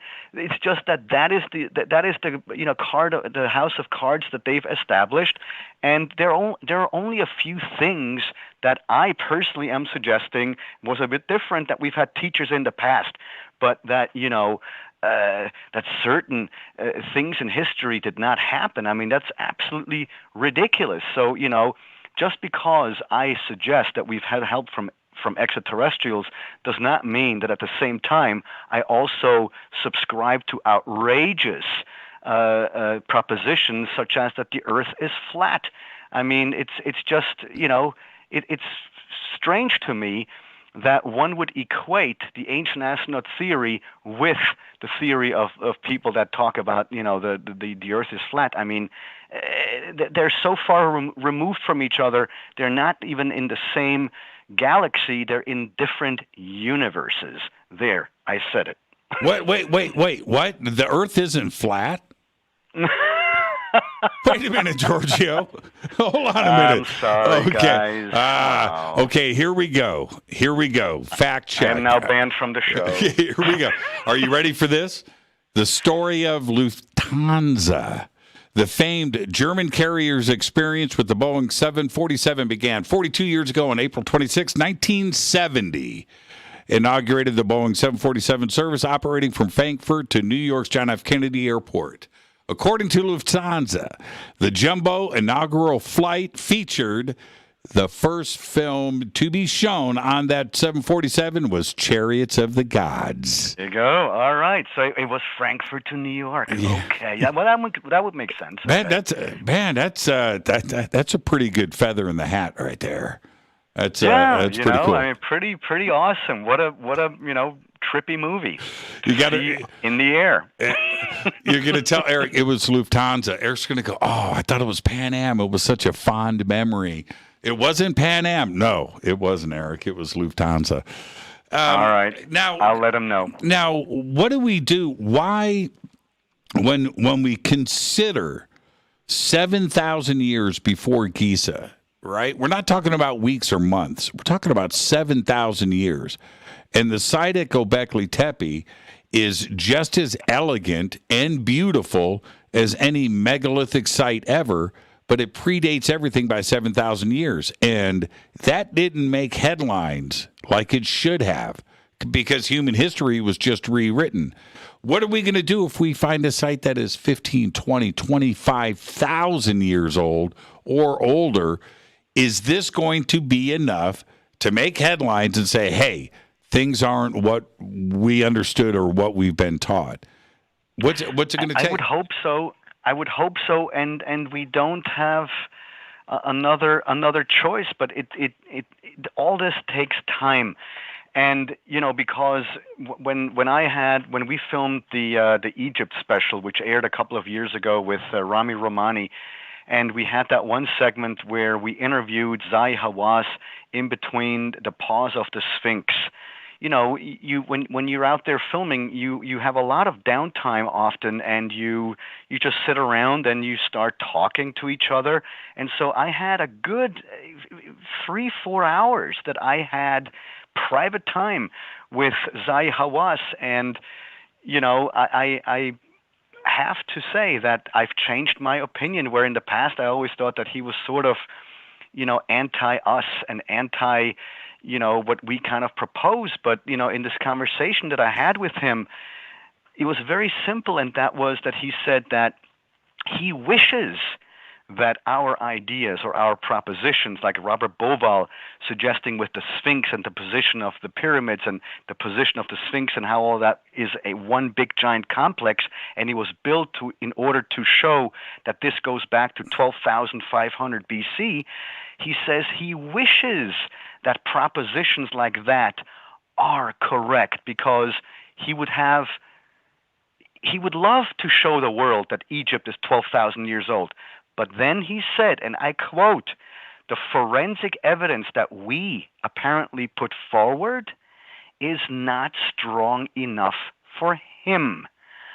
Okay, so if he thinks that the evidence that Robert Bauval has brought forward, which in my opinion is solid because it is actually set in stone as monuments. So it's pretty forensic. It's pretty, heavy. So if that is not heavy, if that is not good enough for Zahi Hawass, I can't change his brain. If that is what he thinks, we must accept that, and in fact, we must get better. We must find even more arguments and better arguments that actually would back up the Robert Bauval Orion theory, and not back off and say, oh, okay, well, if he does not accept the Orion theory, then the whole thing is wrong. No, it's not. He says he wants more proof, which to me means he is on the fence. Well, okay. I'm not going to because it's kind of easy to go at Hawass. All right, he's too easy of a target. But that's the other thing, exactly. Right. Exactly. But 5 years ago, and I know you remember this, there was this famous exchange that was on video of Zahi and Graham Hancock, when Zahi says to Graham, and they're talking about Robert Bauval and Göbekli Tepe, and Zahi said he had never heard of Göbekli Tepe. Now, wait a minute here. We all know that he has. I may actually look. This is what I was alluding to earlier. That oftentimes, because Zahi specializes in ancient Egypt. He wakes up in the morning. He breathes, eats, and sleeps ancient Egypt, and I've had personal experiences with university archaeologists who are practicing archaeologists at the university with lecturing and with excavations. And I often would point out these similarities, and it would be met with wonder and excitement, as in, holy crap, really? I had no idea. So the fact that Zahi Hawass, even though, with the whole Robert Schoch connection and the Sphinx and all this, that he would not know about Göbekli Tepe after everything that happened with Lerner, and then the press conference where Robert Schoch actually proposed that this was 12,000 years old, it still would not surprise me because they live in their bubble. Right. See, and that's what the ancient astronaut theory does, that we draw these comparisons. We are the ones that make the comparisons, and the fact that the archaeologists,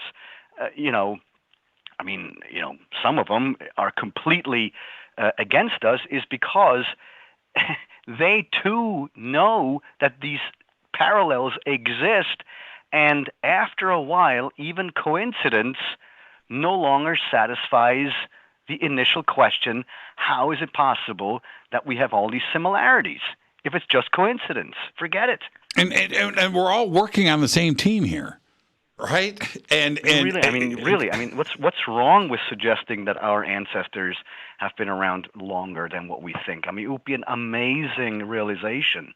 One supports the other, and that includes. I'll go back to Pumu-Punku, for example. All of this supports everything else, and we need to continuously examine that and think outside of the box. And to think otherwise, and I'm not in any way attacking Zahi. Like I said, he's an easy enough target. No. But he should embrace Göbekli Tepe. And here's my question to you. With all of your knowledge, are Egyptologists themselves starting to change? Are they starting to look at things a little bit differently and getting outside of the dogma? I think if there's new Egyptologists coming along that may look at these ancient stories and ancient artifacts from a bit of a different perspective, that could be, because to me the thing was always that I wanted to bring the ancient astronaut theory to the masses. And through Ancient Aliens, that certainly has happened. And back in the day, when Jurassic Park first came out, years later, paleontology at universities, the signing up of students for paleontology went up by 5,000 or some crazy percentage. And, hopefully through people having been inspired to watch Ancient Aliens, they will sign up to become anthropologists and they will sign up to become archaeologists with this new perspective that perhaps some of these ancient stories should be read from a modern perspective where, if we have ancient stories of some vehicle or some monster descending from the sky with smoke and fire and blinking eyes or doors on the face.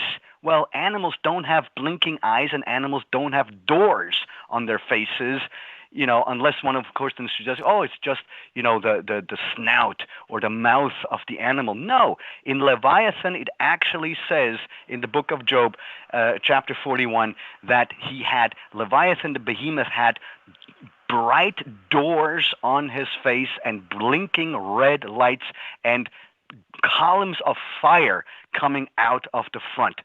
So, could be a dragon, water, by the way. Could be what's a dragon. Going on? Could be a dragon. Well, that's the whole idea, that even the motifs for dragons, from the ancient astronaut perspective that I represent, I would suggest that biological dragons really did not exist, but that they were some form of misinterpreted technology that came in the form of some dragon-like thing that looked like a dragon. But over the years, or over the decades, if not generations, these stories of seeing something technological in origin turned into myth and legend, thinking of the people that it was, a machine that could have never been possible. It must have been some type of biological entity. Now, exactly, and the dragons are out there in too many cultures way before, dinosaurs were discovered in the 1800s, fossils. Last Friday, and talking about going back and revisiting, especially with the new generations of anthropologists and historians that are coming into the fold. Last Friday on Ancient Aliens, you guys went back and started to look at what is beneath temples around the world.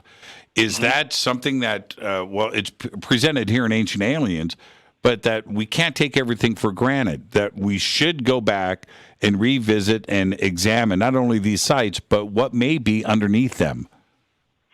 Absolutely. In fact, this is not too long ago, I think it was 3 or 4 years ago, they discovered an entire new ring underneath Stonehenge that was completely buried. And so, many of the most enigmatic sites that we have on Earth were built on places in which legend says, or local histories, or local mythologies, or the chronology of those places suggests that celestial events happened at those particular places. So in Baalbek, we have the reason why that platform there was built was because it was dedicated to the god Baal, which was a celestial deity in the form of the sun. It was the sun god. But at the same time, you see Baal in many of these descriptions sitting or riding a chariot. Now, many of those descriptions are, of course, Roman because they built the big columns, but the base at the bottom is anonymous and no carvings of who built it and when. And then you have the Temple Mount in Jerusalem. There, too, you have megalithic construction, and also, as we know from all the big religious texts from around the world, we have celestial events happening in Jerusalem. And then you have Delphi. Celestial events happened at Delphi. It is written in the ancient Greek texts of Delphi that Apollo descended from the sky in a flying, fiery chariot. Then on Easter Island, you have similar stories. Worldwide, you have stories of people descending from the sky. What else? It wasn't, and I need to make an announcement. Let me get this out of the way. Before the show, Giorgio said, "Jimmy, I want to take phone calls." I said, "You do?" He said, I'm talking to the Fadernauts tonight. So I'm making that announcement now. The calls are going to start to come in 747-228-2051, and be ready and be prepared. And then we'll take some calls right after the break. But this is the thing with all of those statements from cultures around the world, Giorgio. It's not imagination. They are trying to put into words and document in the historical record what they were seeing. And words are difficult to come up with, right? And they could only describe it in the best way that they knew. But they were seeing something, and they wanted everybody to know about it. There isn't another way to look at it, is there? Because it was so out of the ordinary. Right. Because, our ancestors knew that the sun our ancestors knew that the sun would come up in the east and set in the west, and he would go over this arch. But then you have stories of the sun all of a sudden descending from the sky and instructing people, or a sun god doing this. And so our ancestors were very observant in telling in their stories that, guys, this was not the sun. It came from the sun. It came from the sky. And, it may have been, the vehicle or whatever may have been bright, but it certainly was not the sun. That's why they always referred to looking something like the sun, or like a bird, or like a shield, or like an orb, when they knew that, hey, our shields that we have here right now that I'm holding in my hands, that doesn't fly. If I toss it up in the sky, it'll fly for a couple of seconds, but then it'll crash. So for them to describe, flying shields, or Native Americans have often described flying icicles up in the sky. Well, if you look at a plane crossing the sky and you don't have the words for it, a flying icicle is very close to what you see when a plane crosses the sky, a jet plane. So this idea that, when our ancestors said that they saw flying lotus flowers, that they actually saw flying lotus flowers, see, that to me is the insult in our ancestors' record keeping and reporting, because I don't care what planet or what part of the planet you're on here on Earth, lotus flowers don't fly. So, but that we have stories that they have seen objects in the skies of gigantic lotus flowers, and then descending, and them opening up, and then people walking out of it, and it looked like a lotus flower. That to me is interesting, because what the heck did they try to describe? Yeah, exactly. And just like you said earlier, right, with Ed Grimsley, you saw a triangle. Sounds like a flying shield to me, Giorgio. There you go. Exactly. Let's take our break right here. This is Fade to Black. I'm your host, Jimmy Church. I'm going to be taking your phone calls next with Giorgio after this short break. 747-228-2051. Stay right there. This is Fade to Black.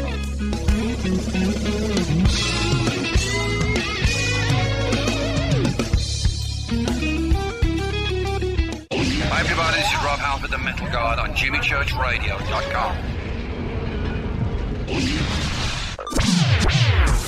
Your 1 million gigawatt paranormal powerhouse, KUNX-DB, VX.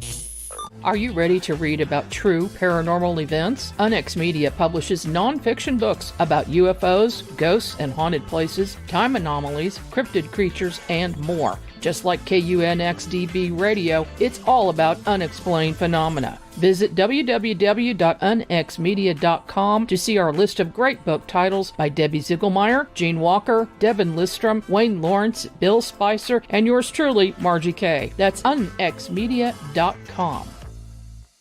Why is it we're not very good with our health regimen until it's too late? We don't put oil in the car until the engine blows up. When the body's out of balance, your health is not so good. Give your body some love. Log on to wtih.com. That's wtih.com. Try our Life Change Tea, which cleanses you from harmful intruders.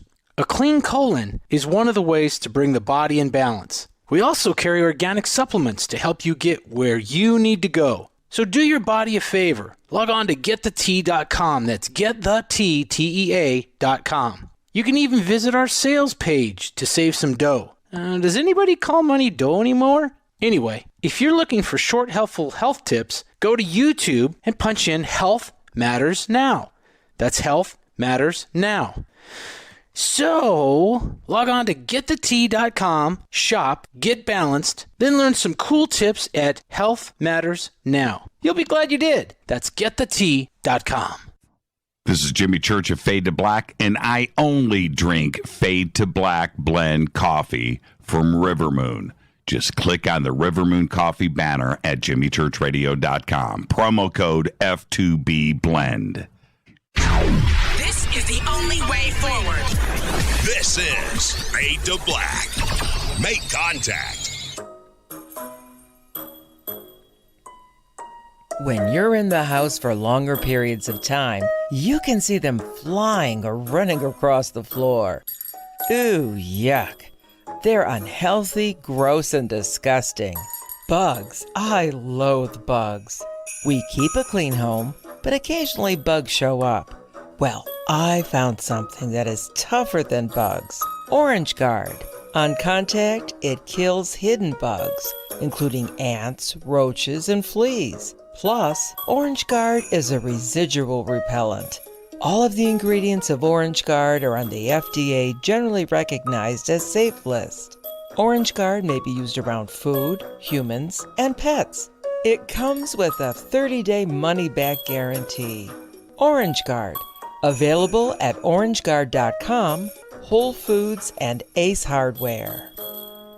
Gold loves chaos, uncertainty, and disarray. History shows us what gold does when people aren't sure about the government, the stock market, their jobs, or their retirement savings. Our national debt is skyrocketing. Gold and other precious metals are a defense measure against inflation and a stock market that might take years to recover. So what can you do right now to protect yourself? Call United Gold Group. We offer gold and other precious metals delivered securely within 72 hours. Are you worried about the stock market? We can also help you set up a real gold or silver IRA or a 401k. Safe and secure. United Gold Group makes gold ownership affordable. Call now and get up to $2,500 in free gold or silver with a qualified IRA. Call 800-753-8534. That's 800-753-8534 or visit unitedgoldgroup.com.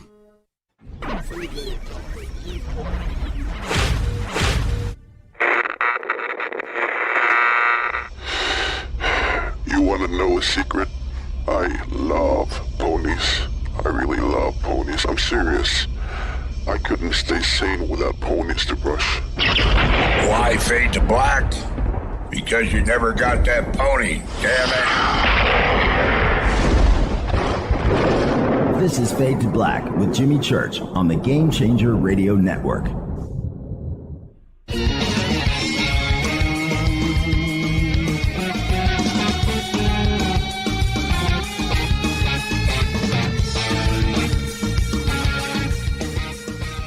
Welcome back. Fade to Black. I am your host, Jimmy Church. Tomorrow night, live is Fader Night. Open lines all night long. That'll be tomorrow. Tonight, Giorgio Tsoukalos is with us. And Earlier, Giorgio said, Jimmy, I want the full Fate or Not experience tonight, man. We got to take some calls. I said, you said yes, and so we're going to do just that. Are you ready? Yep. I love it. And see, this is the thing, and I want everybody to know, this was quite a while ago, but Giorgio came up to me and he said, Church, man, the Fadernauts are amazing. This is a private conversation. This wasn't for everybody, but it was just so much fun for me to hear you say that, Giorgio. And this audience really respects everything that you do, but you have embraced the family here, and thank you for that. Well, and you guys, have done an amazing thing, and you, Jimmy, too. I mean, I remember you starting out, and the incredible audience and the show that you've built up. You can be mighty proud of yourself, man, really. I mean, I think that your program is in the top 3, and I think the top 3 is called Jimmy Church, Fade to Black, and F2B. Those are my top 3 favorite shows, and I think you've heard of one of them. I appreciate that, Giorgio. You ready to do this? Yes. Okay, all you have to say, Giorgio, is you're live on Fade to Black. Who's calling? Say it. All right, you're live on Fade to Black. Who's calling? You're live right now. Oh, hi, Giorgio. Hello? Yeah, you took him by surprise, Giorgio. Okay, who's calling? Yeah, this is Manu Cesare. How are you guys? We're doing great, man. What's your question for Giorgio? This is my question. I'm curious about what you think about Bob Lazar's claim that one of the crafts that he heard about was found in an ancient site. Do you have any idea what that ancient site might be? I have not heard about that it's from an ancient site. I have not heard that part, but the whole story with Lazar, it's one of the first stories that I familiarized myself back in the 90s. So I think there's definitely something there, and, I would not be surprised that the stories are, partially, if not completely true, because, some of the items that Lazar told us about actually then turned out to be, factual. So this whole thing we are experiencing right now, we are in disclosure. So, I think it's a wonderful time that we're in. Are you from Germany? I'm half German, yes. Now, how would you know that, Giorgio? The accent. Well, because we've met. Oh, okay. We've met. No, Giorgio knows who I am. Giorgio. Okay. See, Giorgio. This is Manu, Jimmy. Oh, Manu this is Manu. This is Manu, Giorgio. Oh, okay. I did not hear that earlier. By the way, I just saw Robert Bouval. I went to visit them, and they're doing great. So sending their love. How is he doing? Is he healthy again? Good. Excellent. Yeah, he's in good spirits. Yeah. Manu sneaking in, and well, I thought you got caller ID, Jimmy. See, this is the thing. Do you know how many calls came in the last few minutes? Right. So I'm just, and it was just so funny. I went straight. Giorgio probably heard me going, I'm putting you on hold, right? And I did, putting you on hold. Manu, it's great to have you two on the show together. It's too bad I've got other calls behind you, but I've got to get you back on the show as soon as possible, my man. And we got to whenever you're ready. Yeah, absolutely. Thank you so much, Manu, and thank you for the question. Yeah, absolutely, Manu. Of course, thanks both of you. Thanks much. Have a good night. You too. Manu Saves Vade came in. Wow, that's pretty cool. Now I've had Manu on the show many times. I also had him over on Coast to Coast too as well, and his work is a game changer for sure. Mm-hmm. Okay, I'm going to leave it to you again, Giorgio. All you have to say is, if you want the full treatment, just say, "Hi, you're live on Fade to Black. Who's calling?" Hey, you're live on Fade to Black. Who's calling? Is that me? That's you. Wow. Okay, I'm a first-time caller. I'm Welcome. What's your name? Pennsylvania. Okay. It's Chuck. Okay, Chuck. And Georgia. So, when you said you seen something in the sky that an object came out of, years ago, I seen the same thing. I seen a strange star up in the sky. It just looked weird for some reason, so I started staring at it, and it wasn't really moving, maybe slowly, I'm not sure, but it dropped something straight out of it, like a shooting star, straight down to the planet. And I couldn't believe what it was. I don't know what it was. Yeah, and that's really awesome that you've had a similar experience, because afterwards I started to look into this, and, there are multiple people that have seen similar things, and you are one of them. And, what's so fascinating is that it was maneuverable. It actually was able to maneuver around. It was not necessarily just straight. That would be a different story, and one could argue, we may have seen a meteor or a shooting star or something. Yeah. But that was not the case. And so, cool. Where were you? Where did you see that? I'm 50 miles south of Pittsburgh, near Katanning, PA. Okay, and so was it in the middle of the night, and you had a pretty clear view? Yeah, it was night. And I've been to Katanning, Giorgio.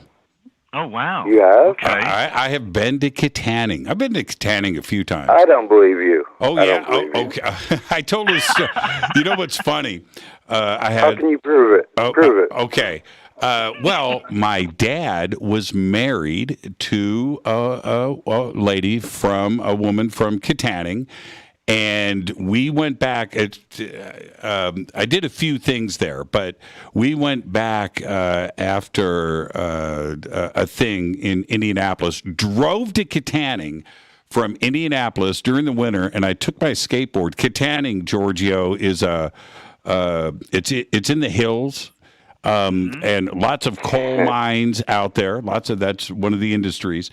And lots of trees. Yeah, lots of that stuff.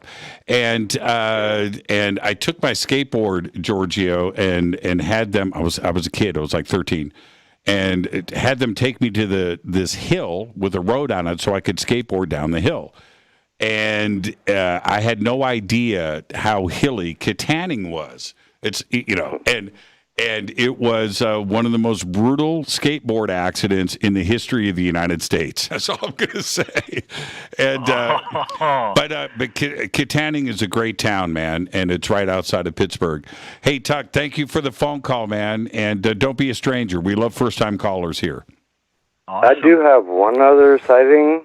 If that's okay. Yeah, well, I've got other calls on hold, though. Okay. And I just want to get everybody in. Thank you so much, and be safe out there. Oh, you too. Thank you. Thank you. How do I prove, Giorgio, that I've been to Katanning? What do I do? I think you answered it. I mean, having your dad's, absolutely. No, you're fine. And I know that area also very well. I mean, I went to Ithaca, and so I spent some time there in Altoona and in Carbondale. So yeah, absolutely a fantastic place, middle of nowhere, where sightings do happen, and they happen to this day, and people see things, and you have to wonder what it is. Yeah, and we, before I get to the next call, We just did, it was about 6 months ago, UFO conference out in Laughlin. But we went out to do some sky watching. And so we go out and we found this petroglyph site, and that was incredible, and that was a lot of fun. And there was like 20, maybe 30 of us, pretty large group. And so we're down and we're doing our thing. We didn't see any objects in the sky, but we saw something more incredible. And Giorgio, check this out. So we're all standing there, we're looking up, we have our night vision, and we're standing there. But at that moment, in the middle of the desert, black starlit sky, beautiful night, streaking just out of nowhere, a ginormous meteor with flames coming off of it. And not only was it a meteor, but it was low. And you could see it. You could see the shape, and you could see the smoke, and just right above at that moment. And that was, to me, cooler than seeing a craft. How often do you look up and just see that, a flaming, right? And it was pink and blue and green and flames and smoke. It was just incredible. Low, too. It was not high. Wow. I mean, that must have been amazing. Yeah, it was so cool. Yeah. All right, let's go back to the phones. Okay, say it, Giorgio. You know what to do. All right. You're live on Fade to Black. Go ahead. All right. Thank you very much. This is Jay in Coral Gables in SoFlo. It's freezing. It's like 60 here. It's freezing in Coral Gables, 60 degrees. Yeah. All right. I'm sure you're wearing your sweater and your hoodie, yes? Yeah. You got to deal with it, Jay. I'm wearing a sweater. Yep. So look, I've been listening to the show. I love it, and I love both your shows. And your frustration with current archaeology compared to what we all believe, I understand. And it reminds me of the great book by a guy named Thomas Kuhn called "The Structure of Scientific Revolutions." I don't know if you're familiar with this book. It's written in the 50s and 60s. He was a Harvard. What was the title again? What's the The title again? Structure of Scientific Revolutions by a guy named Thomas Kuhn, who was a Harvard historian of science. And he discovered, he kind of popularized the word paradigm, basically. And he discovered that science moves in shifts, and everybody kind of sticks with the same perspective until enough anomalies build up. And first, when they see an anomaly, or they don't see it, and then they see one and they discard it as an error, but enough of them have to accumulate, and finally they have to shift their perspective and say, all right, we need to see things a little differently here. Right. And I hope that's what happens with us. And he had a great experiment. This is kind of totally illustrated. He would show, in the book, he shows people cards from a deck. Okay, and really in a flash, really quick flash, and they say, "Oh, that's the 4 of clubs, that's the 8 of hearts, whatever." And then mixed in with that is a club card that's red or a heart that's black, and people didn't know what they saw, or they didn't see it; they just called it out as what they thought it was. And if they saw it as something odd, they didn't know what they saw, and some people actually got upset. And they didn't know what they saw, because everybody knows there's no such thing as a red club or a black heart. Right. Right. Okay, right. Yes. Very interesting. It's an awesome book. You should check it out. It's really good, and it reminds me of what you're going through.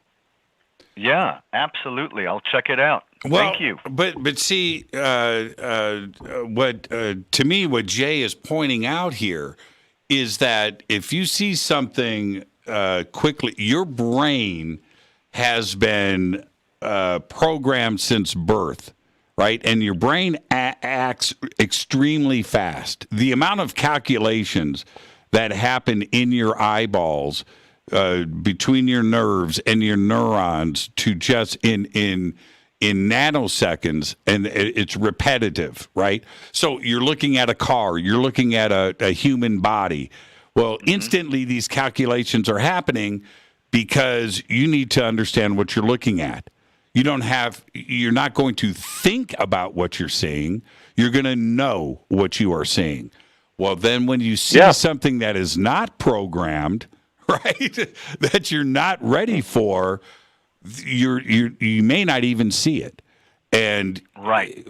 Do you understand what I'm? I do. But there's some people, and I'm not sure if we're talking about the same thing. But there are some archaeologists who have suggested that when the first people from Europe arrived, or to look at the Americas, or Central or South America, that that the people over here did not see the boats because they had never seen a boat before, and thus they were blind to the boat. Exactly. So I'm not quite sure if we're talking about the same thing. We but are. If we are, yes. Then I disagree with that notion because I simply cannot fathom this idea that just because we're not familiar with an object that it cannot be seen, because we know from cargo cult behavior or from behavior in the past that even if a technologically primitive person is introduced to something modern, they can see it. It's not foreign just because they've never seen it. What I'm saying is the dogma that you're fighting is based on what I was talking about. Oh, the dogma itself. Yes, Sure. yes. No, I completely agree with you that it is a slow change of pace and dogma. So yes, I completely agree that we see these connections. There are aspects of the ancient astronaut theory that are irrefutable, and it's just a matter of the rest to I don't want to say catch up, because that's not what this is about. It's for others to start asking themselves these questions. What the book says, the old school literally almost basically has to die out before the new school takes over. There's some aspects to truth to that. I would have to wholeheartedly agree. I could not imagine, Giorgio, you brought up such a great point. Thinking about the Mayans in the Caribbean, right? They're on a beach, and here come the Spanish, right? And looking at what is arriving, and you've never seen a ship with sails, right? And here they come. How do you compute that? I mean, how do you digest it? I cannot imagine the emotions, right? The adrenaline rush, trying to figure out. What was so tragic, especially in one of those cases, was the fact that the Maya were expecting the return of one of their deities, and in this case it was Quetzalcoatl. And as we know, the Maya celebrate the arrival of Quetzalcoatl obviously every year, but every 52 years, it's the big celebration, and it's because the Mayan calendar is based on this 52-year cycle. And it just so happened, and you may want to attribute it to coincidence or not, but that Pizarro, or it was Cortez, one of the two, but they just happened to arrive in the same year that one of those big celebrations were. So essentially, to use a modern phrase, the local population rolled out the red carpet for the new arrivals, and it's one of the most tragic coincidences in the history of our world. I mean, it's absolutely tragic. Where because Pizarro and even Cortez, they just showed up with 80 people, 80, not more. They didn't show up with hundreds. They showed up with dozens, and because they had guns and because they had a whole bunch of diseases that there were no antibodies for that here, that they succeeded in the first place. It was absolutely harrowing and awful what happened. Jay, thank you for the phone call, man, and I'm going to check out Thomas Kuhn's book. Thank you for that. Yes, thank you very much. Nice to talk to you. Have a good night. Yeah, you too. Have a great night. And now, Giorgio, before I let you go, first off, thank you. Another great, amazing conversation. But what's up for 2022? What are your plans besides coming and doing some UFO chasing with me? Yeah, so as many of you know, we are in the middle of a new season of Ancient Aliens, And I've got some episode titles for you of episodes that are coming up. For example, this Friday, we have an episode called The World on Alert. We'll dig deeper into the events of the past year and a half, because there are still documents that have not been discussed, and we are doing that on the show and showing up a couple of more video clips that have not been seen before. And then in February, we will have an episode called Recovering the Ark of the Covenant, where we will once again look at the mysteries and the potential hiding place of the Ark of the Covenant. And, if some people have asked, well, how come we revisit some of these old topics? Well, it's because there's also new viewers, and they need to be reintroduced to the topics, and because not everybody has seen the 162 plus episodes, so it's okay. And plus, new topics, new revelations in these topics have come out. So, we talking about Puma Punku, of course we would talk about new discoveries, new excavations at Puma Punku. And then, for example, one of the episodes we'll talk about the shadow people, and we're going to be decoding the dragon gods, and we'll also have a show called The Time Benders. So this will all, be from now until mid-March. There's still about 6 episodes coming for this season. So, exciting stuff. Yeah, and to get to 18 seasons of anything is a huge accomplishment. But I'm going to say this to you, Giorgio. I can't imagine it happening without Robert Clotworthy. I mean, I'm just putting it out there right now. He is the absolute best. And I'm sure he's listening right now. Giorgio, have a great rest of your evening. My best to Crick, and I will be talking to you soon. We've got plans. Thank you, Giorgio. You got it. Bye, Fadernauts. Have a great night. Thanks so much for having me, Jimmy, and always a pleasure. Thanks so much. The absolute very best. Giorgio Tsoukalos, Season 18. They're in the middle of it right now, of Ancient Aliens. And just like me, you need to go and check it out. Friday nights right there on History Channel. I'm your host, Jimmy Church. This is Fade to Black. I'm going to keep the phone lines open. I'll be right back after this short break. Stay with us.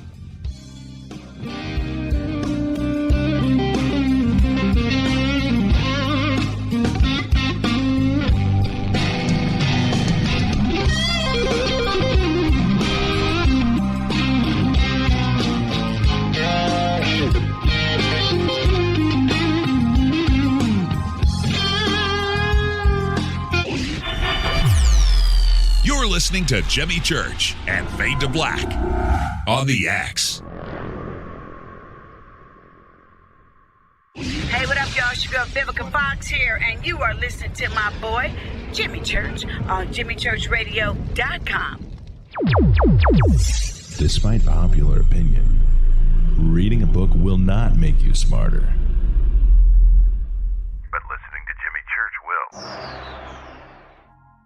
This is Jimmy Church, and I personally invite you to the 2022 Conscious Life Expo this February 4th through the 7th, live at the LAX Hilton in Los Angeles, California. This year, we have the most exciting speakers, including Linda Moulton Howe, Jacques Vallée, Whitley Strieber, Adam Apollo, Billy Carson, Daryl Anka and Bashar, William Henry, Caroline Corey, Susan Slaughter, Daniel Brinkley, Sarah Breskman-Cosme, George Norrie, Gail Thackeray, and many, many more. I will be hosting all weekend long, including the keynote Ancient Secrets panel on Friday night, 5 vendor and exhibit halls, 3 floors of speakers, panels, and celebration. This is the biggest event of the year, and early bird passes are available now. Just go to ConsciousLifeExpo.com for the schedule, speakers, and information. That's ConsciousLifeExpo.com.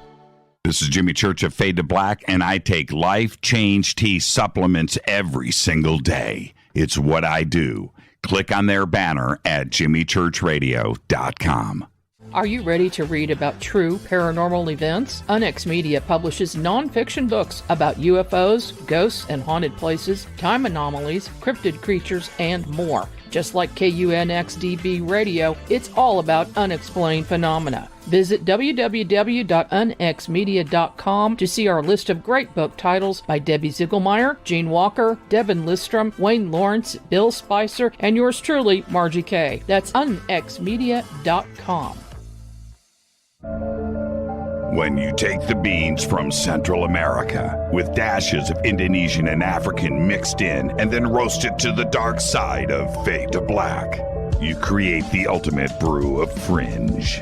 Introducing the Fade to Black blend from Rivermoon Coffee. Yes, Rivermoon's darkest customized roast was created for the love of Fade to Black.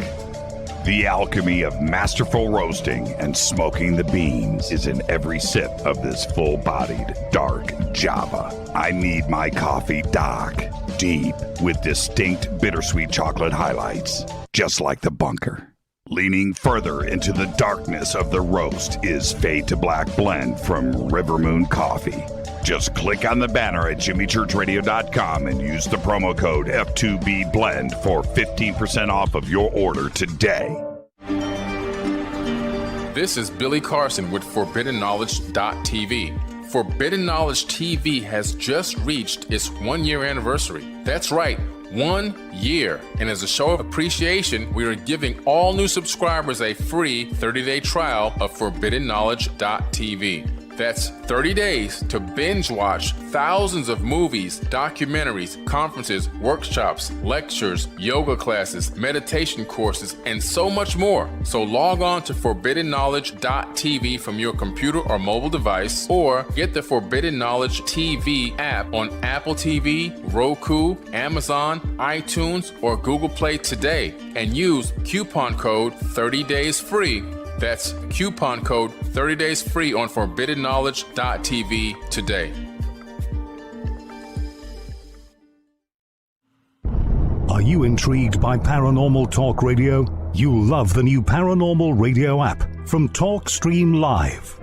You'll find a great selection of talk shows covering UFOs, ghosts, strange phenomena, and much more. Download the Paranormal Radio app now and start listening to the very best in paranormal talk entertainment, including the network you're listening to right now, the Paranormal Radio app, free in Google Play and the iOS App Store. Erica, Brittany, Gabby, and you're listening to JamieChurchRadio.com. It's not a lifestyle we chose. We were born this way. This is KJCR at JimmyChurchRadio.com.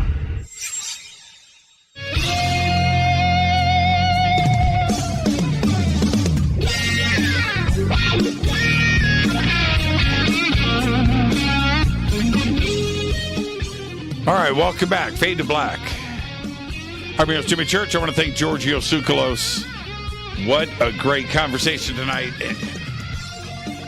Giorgio taking calls. That was too perfect. He just texted, thank you.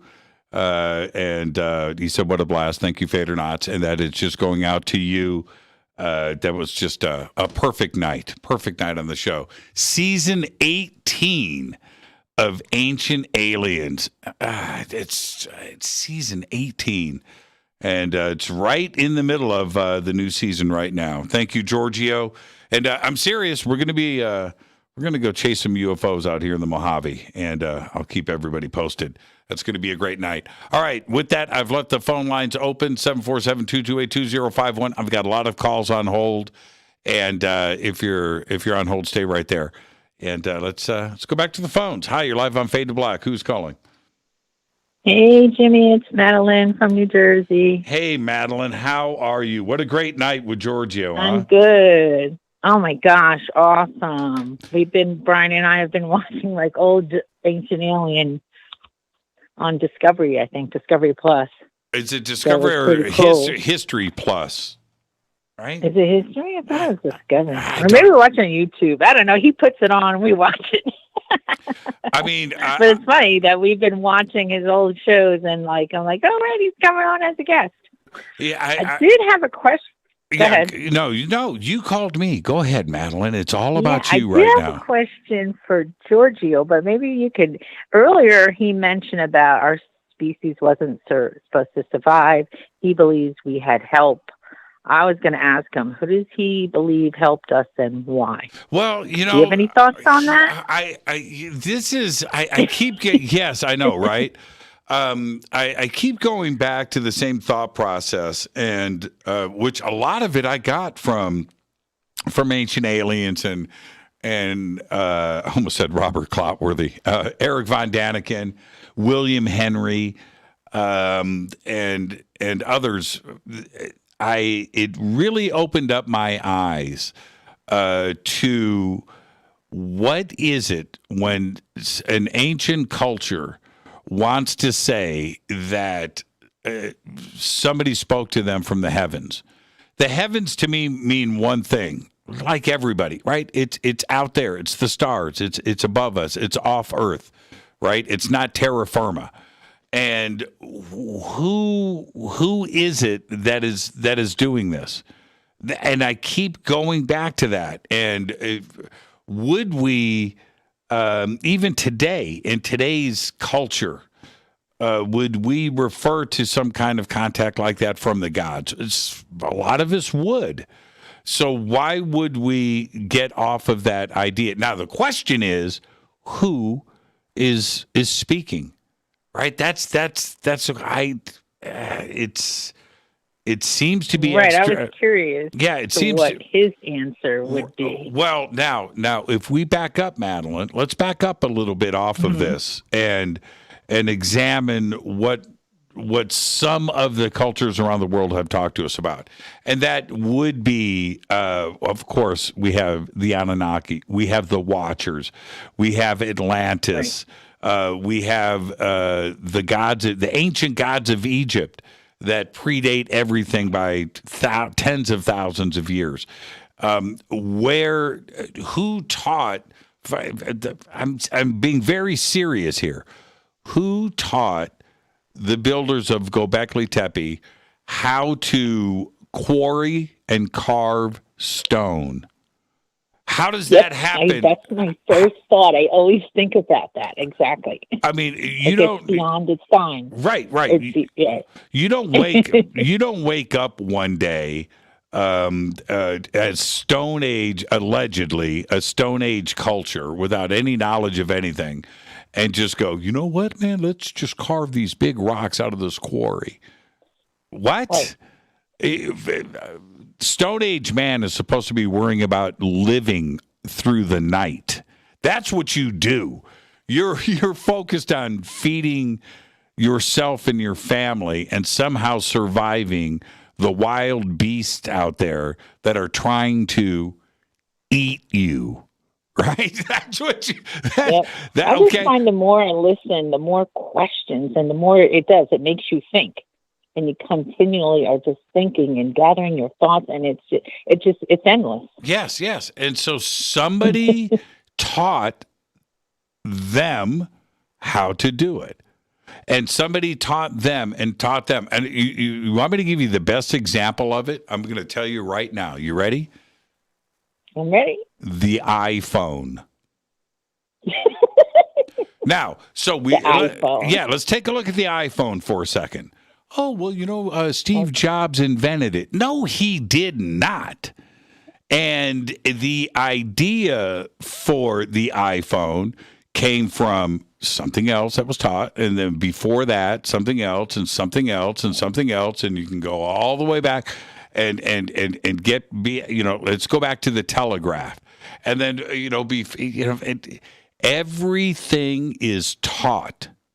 Everything is something that you have learned from somebody before you, and you take that idea and you advance it. That's it. So were the builders of Göbekli Tepe the inventors of carving stone? No. They were taught.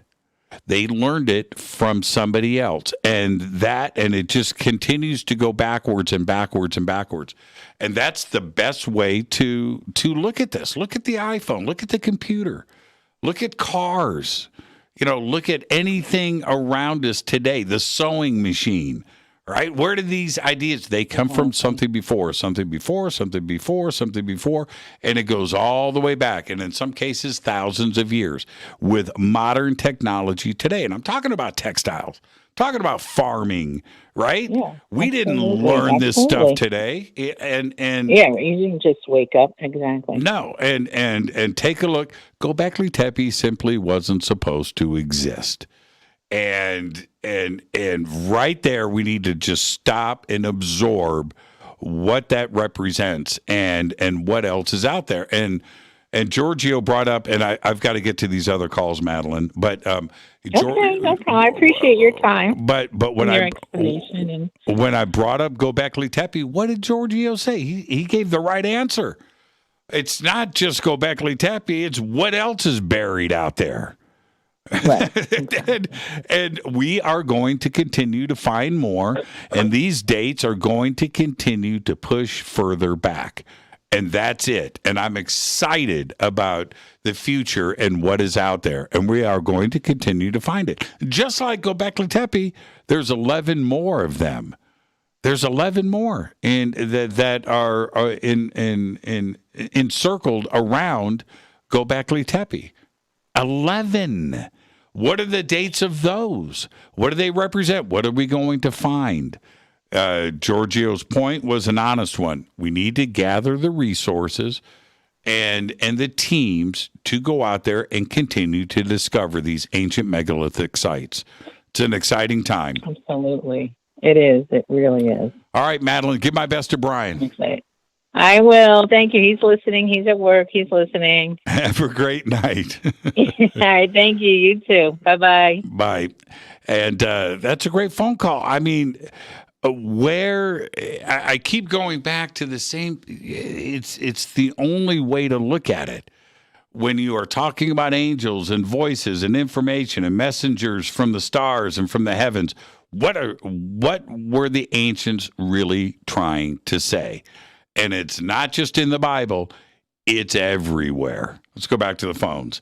Hi, you're live on Fade to Black. Who's calling? Hi, Jimmy and George. This is Rhea. Hi, Rhea. How are you? I'm well. How are you guys? We're doing good. Giorgio's not with us anymore. Oh, whoops. Okay. That's okay. He was talking about Delphi, and that's when I popped onto the phone, and I haven't listened since, so that I can respect your boundary. Yeah, that's fine. That's fine. That's fine. Delphi is, you know what? When we talk about these different sites around the world, Delphi and the oracles and the information and how that was done, one of the most interesting subjects out there. And I remember some of the ideas behind it were hallucinogenic and toxic fumes, rising out of the ground, and they were high, and that's where some of the okay, all right, it's a possibility. I don't know, but I just always found that Delphi and the oracles and what went on up there and how decisions were made for the cultures there based on what was going on up at Delphi. Just fascinating to me. Yes, really had a profound effect on the lives of many people. And I have an interesting perspective on that. I had really an awakening experience when I watched one of DW's wisdom teaching episodes about that topic, and I just had a huge aha while I was watching it, and I was like, that's my life. Like all of the metaphors, the she who writes on the oak leaf, and the experience that I've shared on your show before about being remote controlled when I was 4 years old on top of Mount Vesuvius. That's what that experience was, in my opinion. I'm 50 years old now, and I've had some time to get used to some ideas in the last few years. And the voices that come through me, the things that I see, I have CE5 going on all day long. And the voices, you know, when you spend time in their presence, you experience things and you start to realize what's going on around you is maybe not what we've been told. Yep, I couldn't agree with you more. I haven't had it yet. I haven't experienced whether we call it channeling or a communication or a download. Maybe I haven't. I didn't know it, but too many do have these abilities, and I think we just need to take a closer too many look to at ignore. it. Yeah, I agree with you. Rhea, enjoy. And it's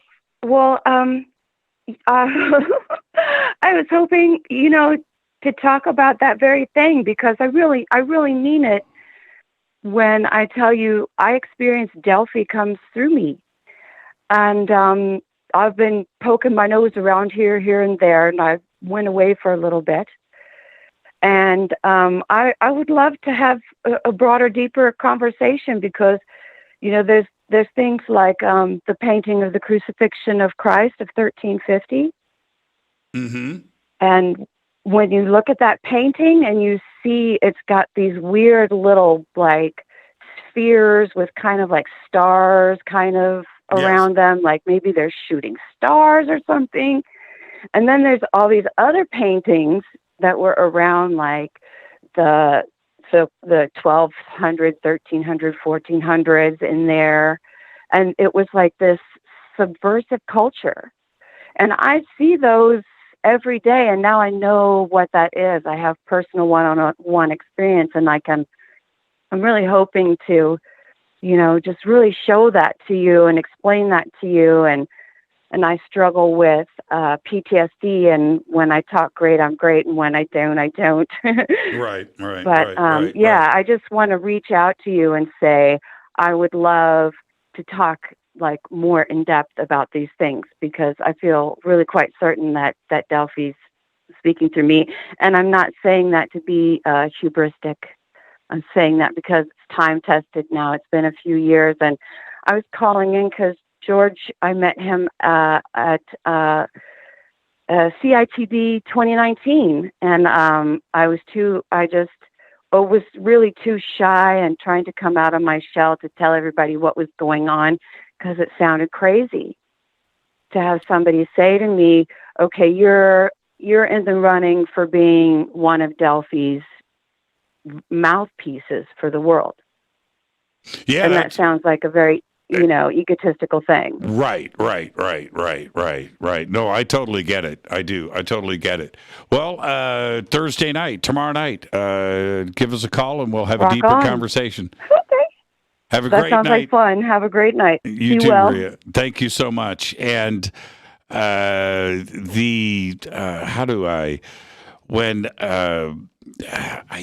am so fascinated with channeling. I'm just so fascinated with it.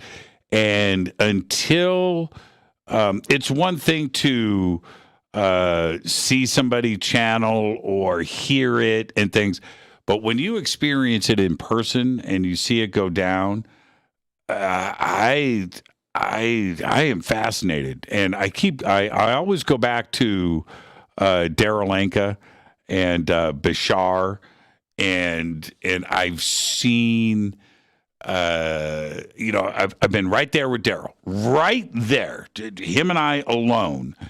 And then a couple of seconds later, I'll walk out on stage, I'll introduce him, and then he comes out, and I'm standing, and I'll watch him go into this, and then hear the conversation that he has.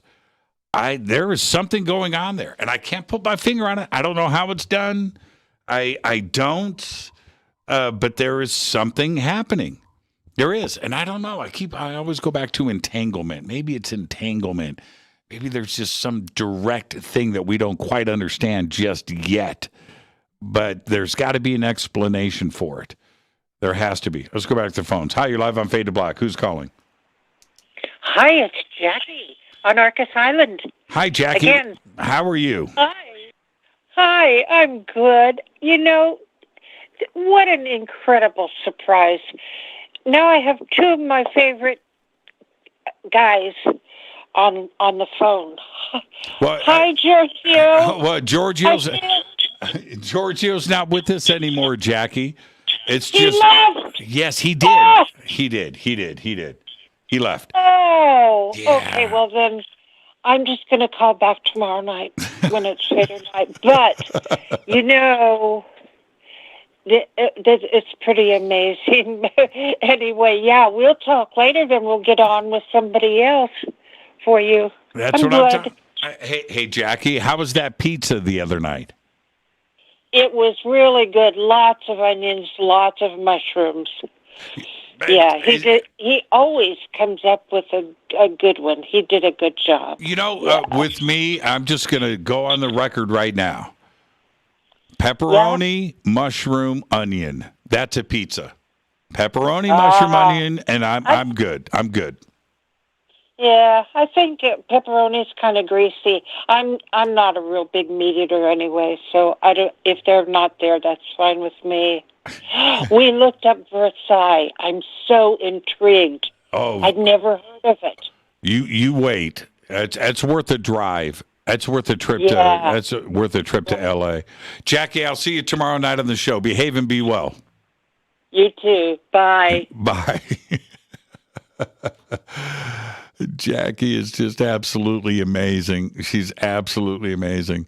She called in the other night, and they were making a pizza and dressing it up. And there you go. Hi, you're live on Fade to Black. Who's calling? Hey, this is Vader Lord. How you doing? I'm doing good. How are you? Oh, pretty good. I was looking at a bass guitar. I know you have guitars, but this bass guitar was just awesome. It was $400, and I'm saving for it, so I'm going to get one. Oh, right on. What kind is it? Yeah. It didn't even have a name on it, but it was just all shiny and like brand new, like. Okay. It was in an old record store, so it's pretty cool. It's in Santa Barbara. Take a picture of it, post it. I'll tell you what it is. So what'd you think of the conversation with Giorgio tonight?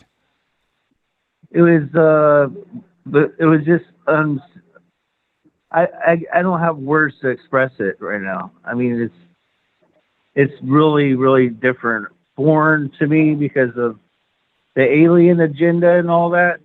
This goes way back when. Well, even back through the Art Bell days.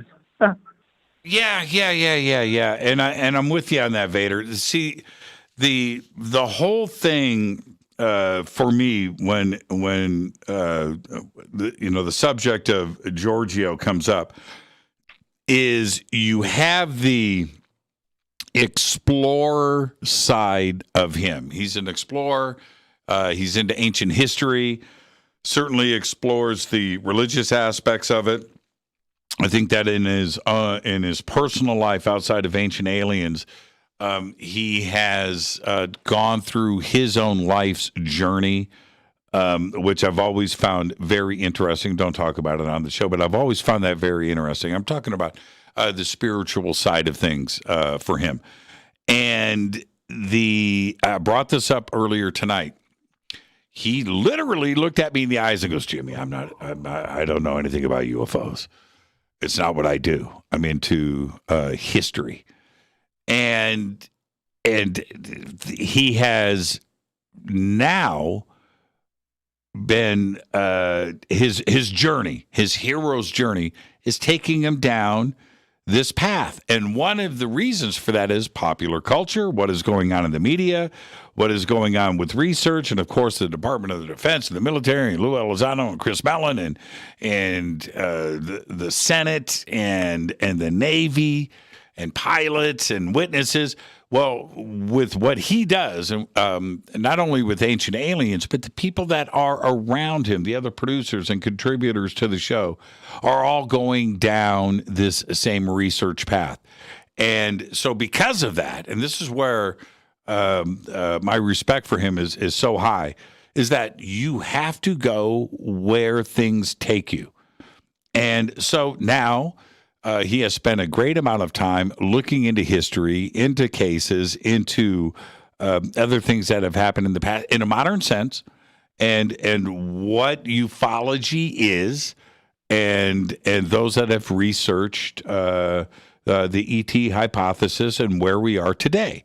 And now he is how do I say this? He's knee deep. He's entrenched in the subject, and he's curious, and he wants to know, and he wants to get these answers. And that's one of the great things about somebody that, like Giorgio, that chooses to keep their mind open, their ears open, and they want to learn. They wonder. Right? Wonder and are curious. That's what separates those out there that have a closed mind, don't want to listen, don't want to learn, don't want to expand, and those that do. The only way to move forward, to progress, is to learn and to learn from others. And that's how you move forward. That's what's so great about Giorgio, and also to see ancient aliens progress and how they have found themselves in the middle of season 18, exploring now and in the past. Vader, enjoy the rest of your night. Thank you for the phone call. Well, and with that, I've got to get out of here. Another great night. But tomorrow night is Fader night with open lines all night long. All right. Now, also, I want to remind everybody, tomorrow night, I am going to be giving away some tickets to the Conscious Life Expo. I'm going to be giving away pairs of tickets. So we're going to be doing that tomorrow night. If you're in the Los Angeles area, if you can make it out to the Conscious Life Expo, February 4th to the 7th, which it's coming up in a week. That's right. Today's Wednesday. Next Thursday, a week from tomorrow, I will be at the LAX Hilton Thursday night. All right, so all of that is going down tomorrow night. Fade to Black is produced by Hilton J. Palm, Renee, Dennis, and Kevin. Announcers are Steve Harder, Gene Vito, and Mark D. Kovar. Webmasters, Drew the Geek. Music, Doug Aldrich. Intro, Spaceboy. SpaceboyMusic.com. Fade to Black is produced by KJCR for the Game Changer Network. And this broadcast is only copyrighted 2022 by Fade to Black and the Game Changer Network, Inc. It cannot be rebroadcast, downloaded, copied, or used anywhere in the known universe without written permission from Fade to Black of the Game Changer Network. I'm your host, Jimmy Church. I'm going to take a little break, and in about an hour, I'm going to be the guest of Frank Morano over at WABC Talk Radio in New York City. I posted up everything for that, so I'll see everybody over there in about 90 minutes. I'm your host, Jimmy Church. I want everybody to be safe. It's time to fade to black.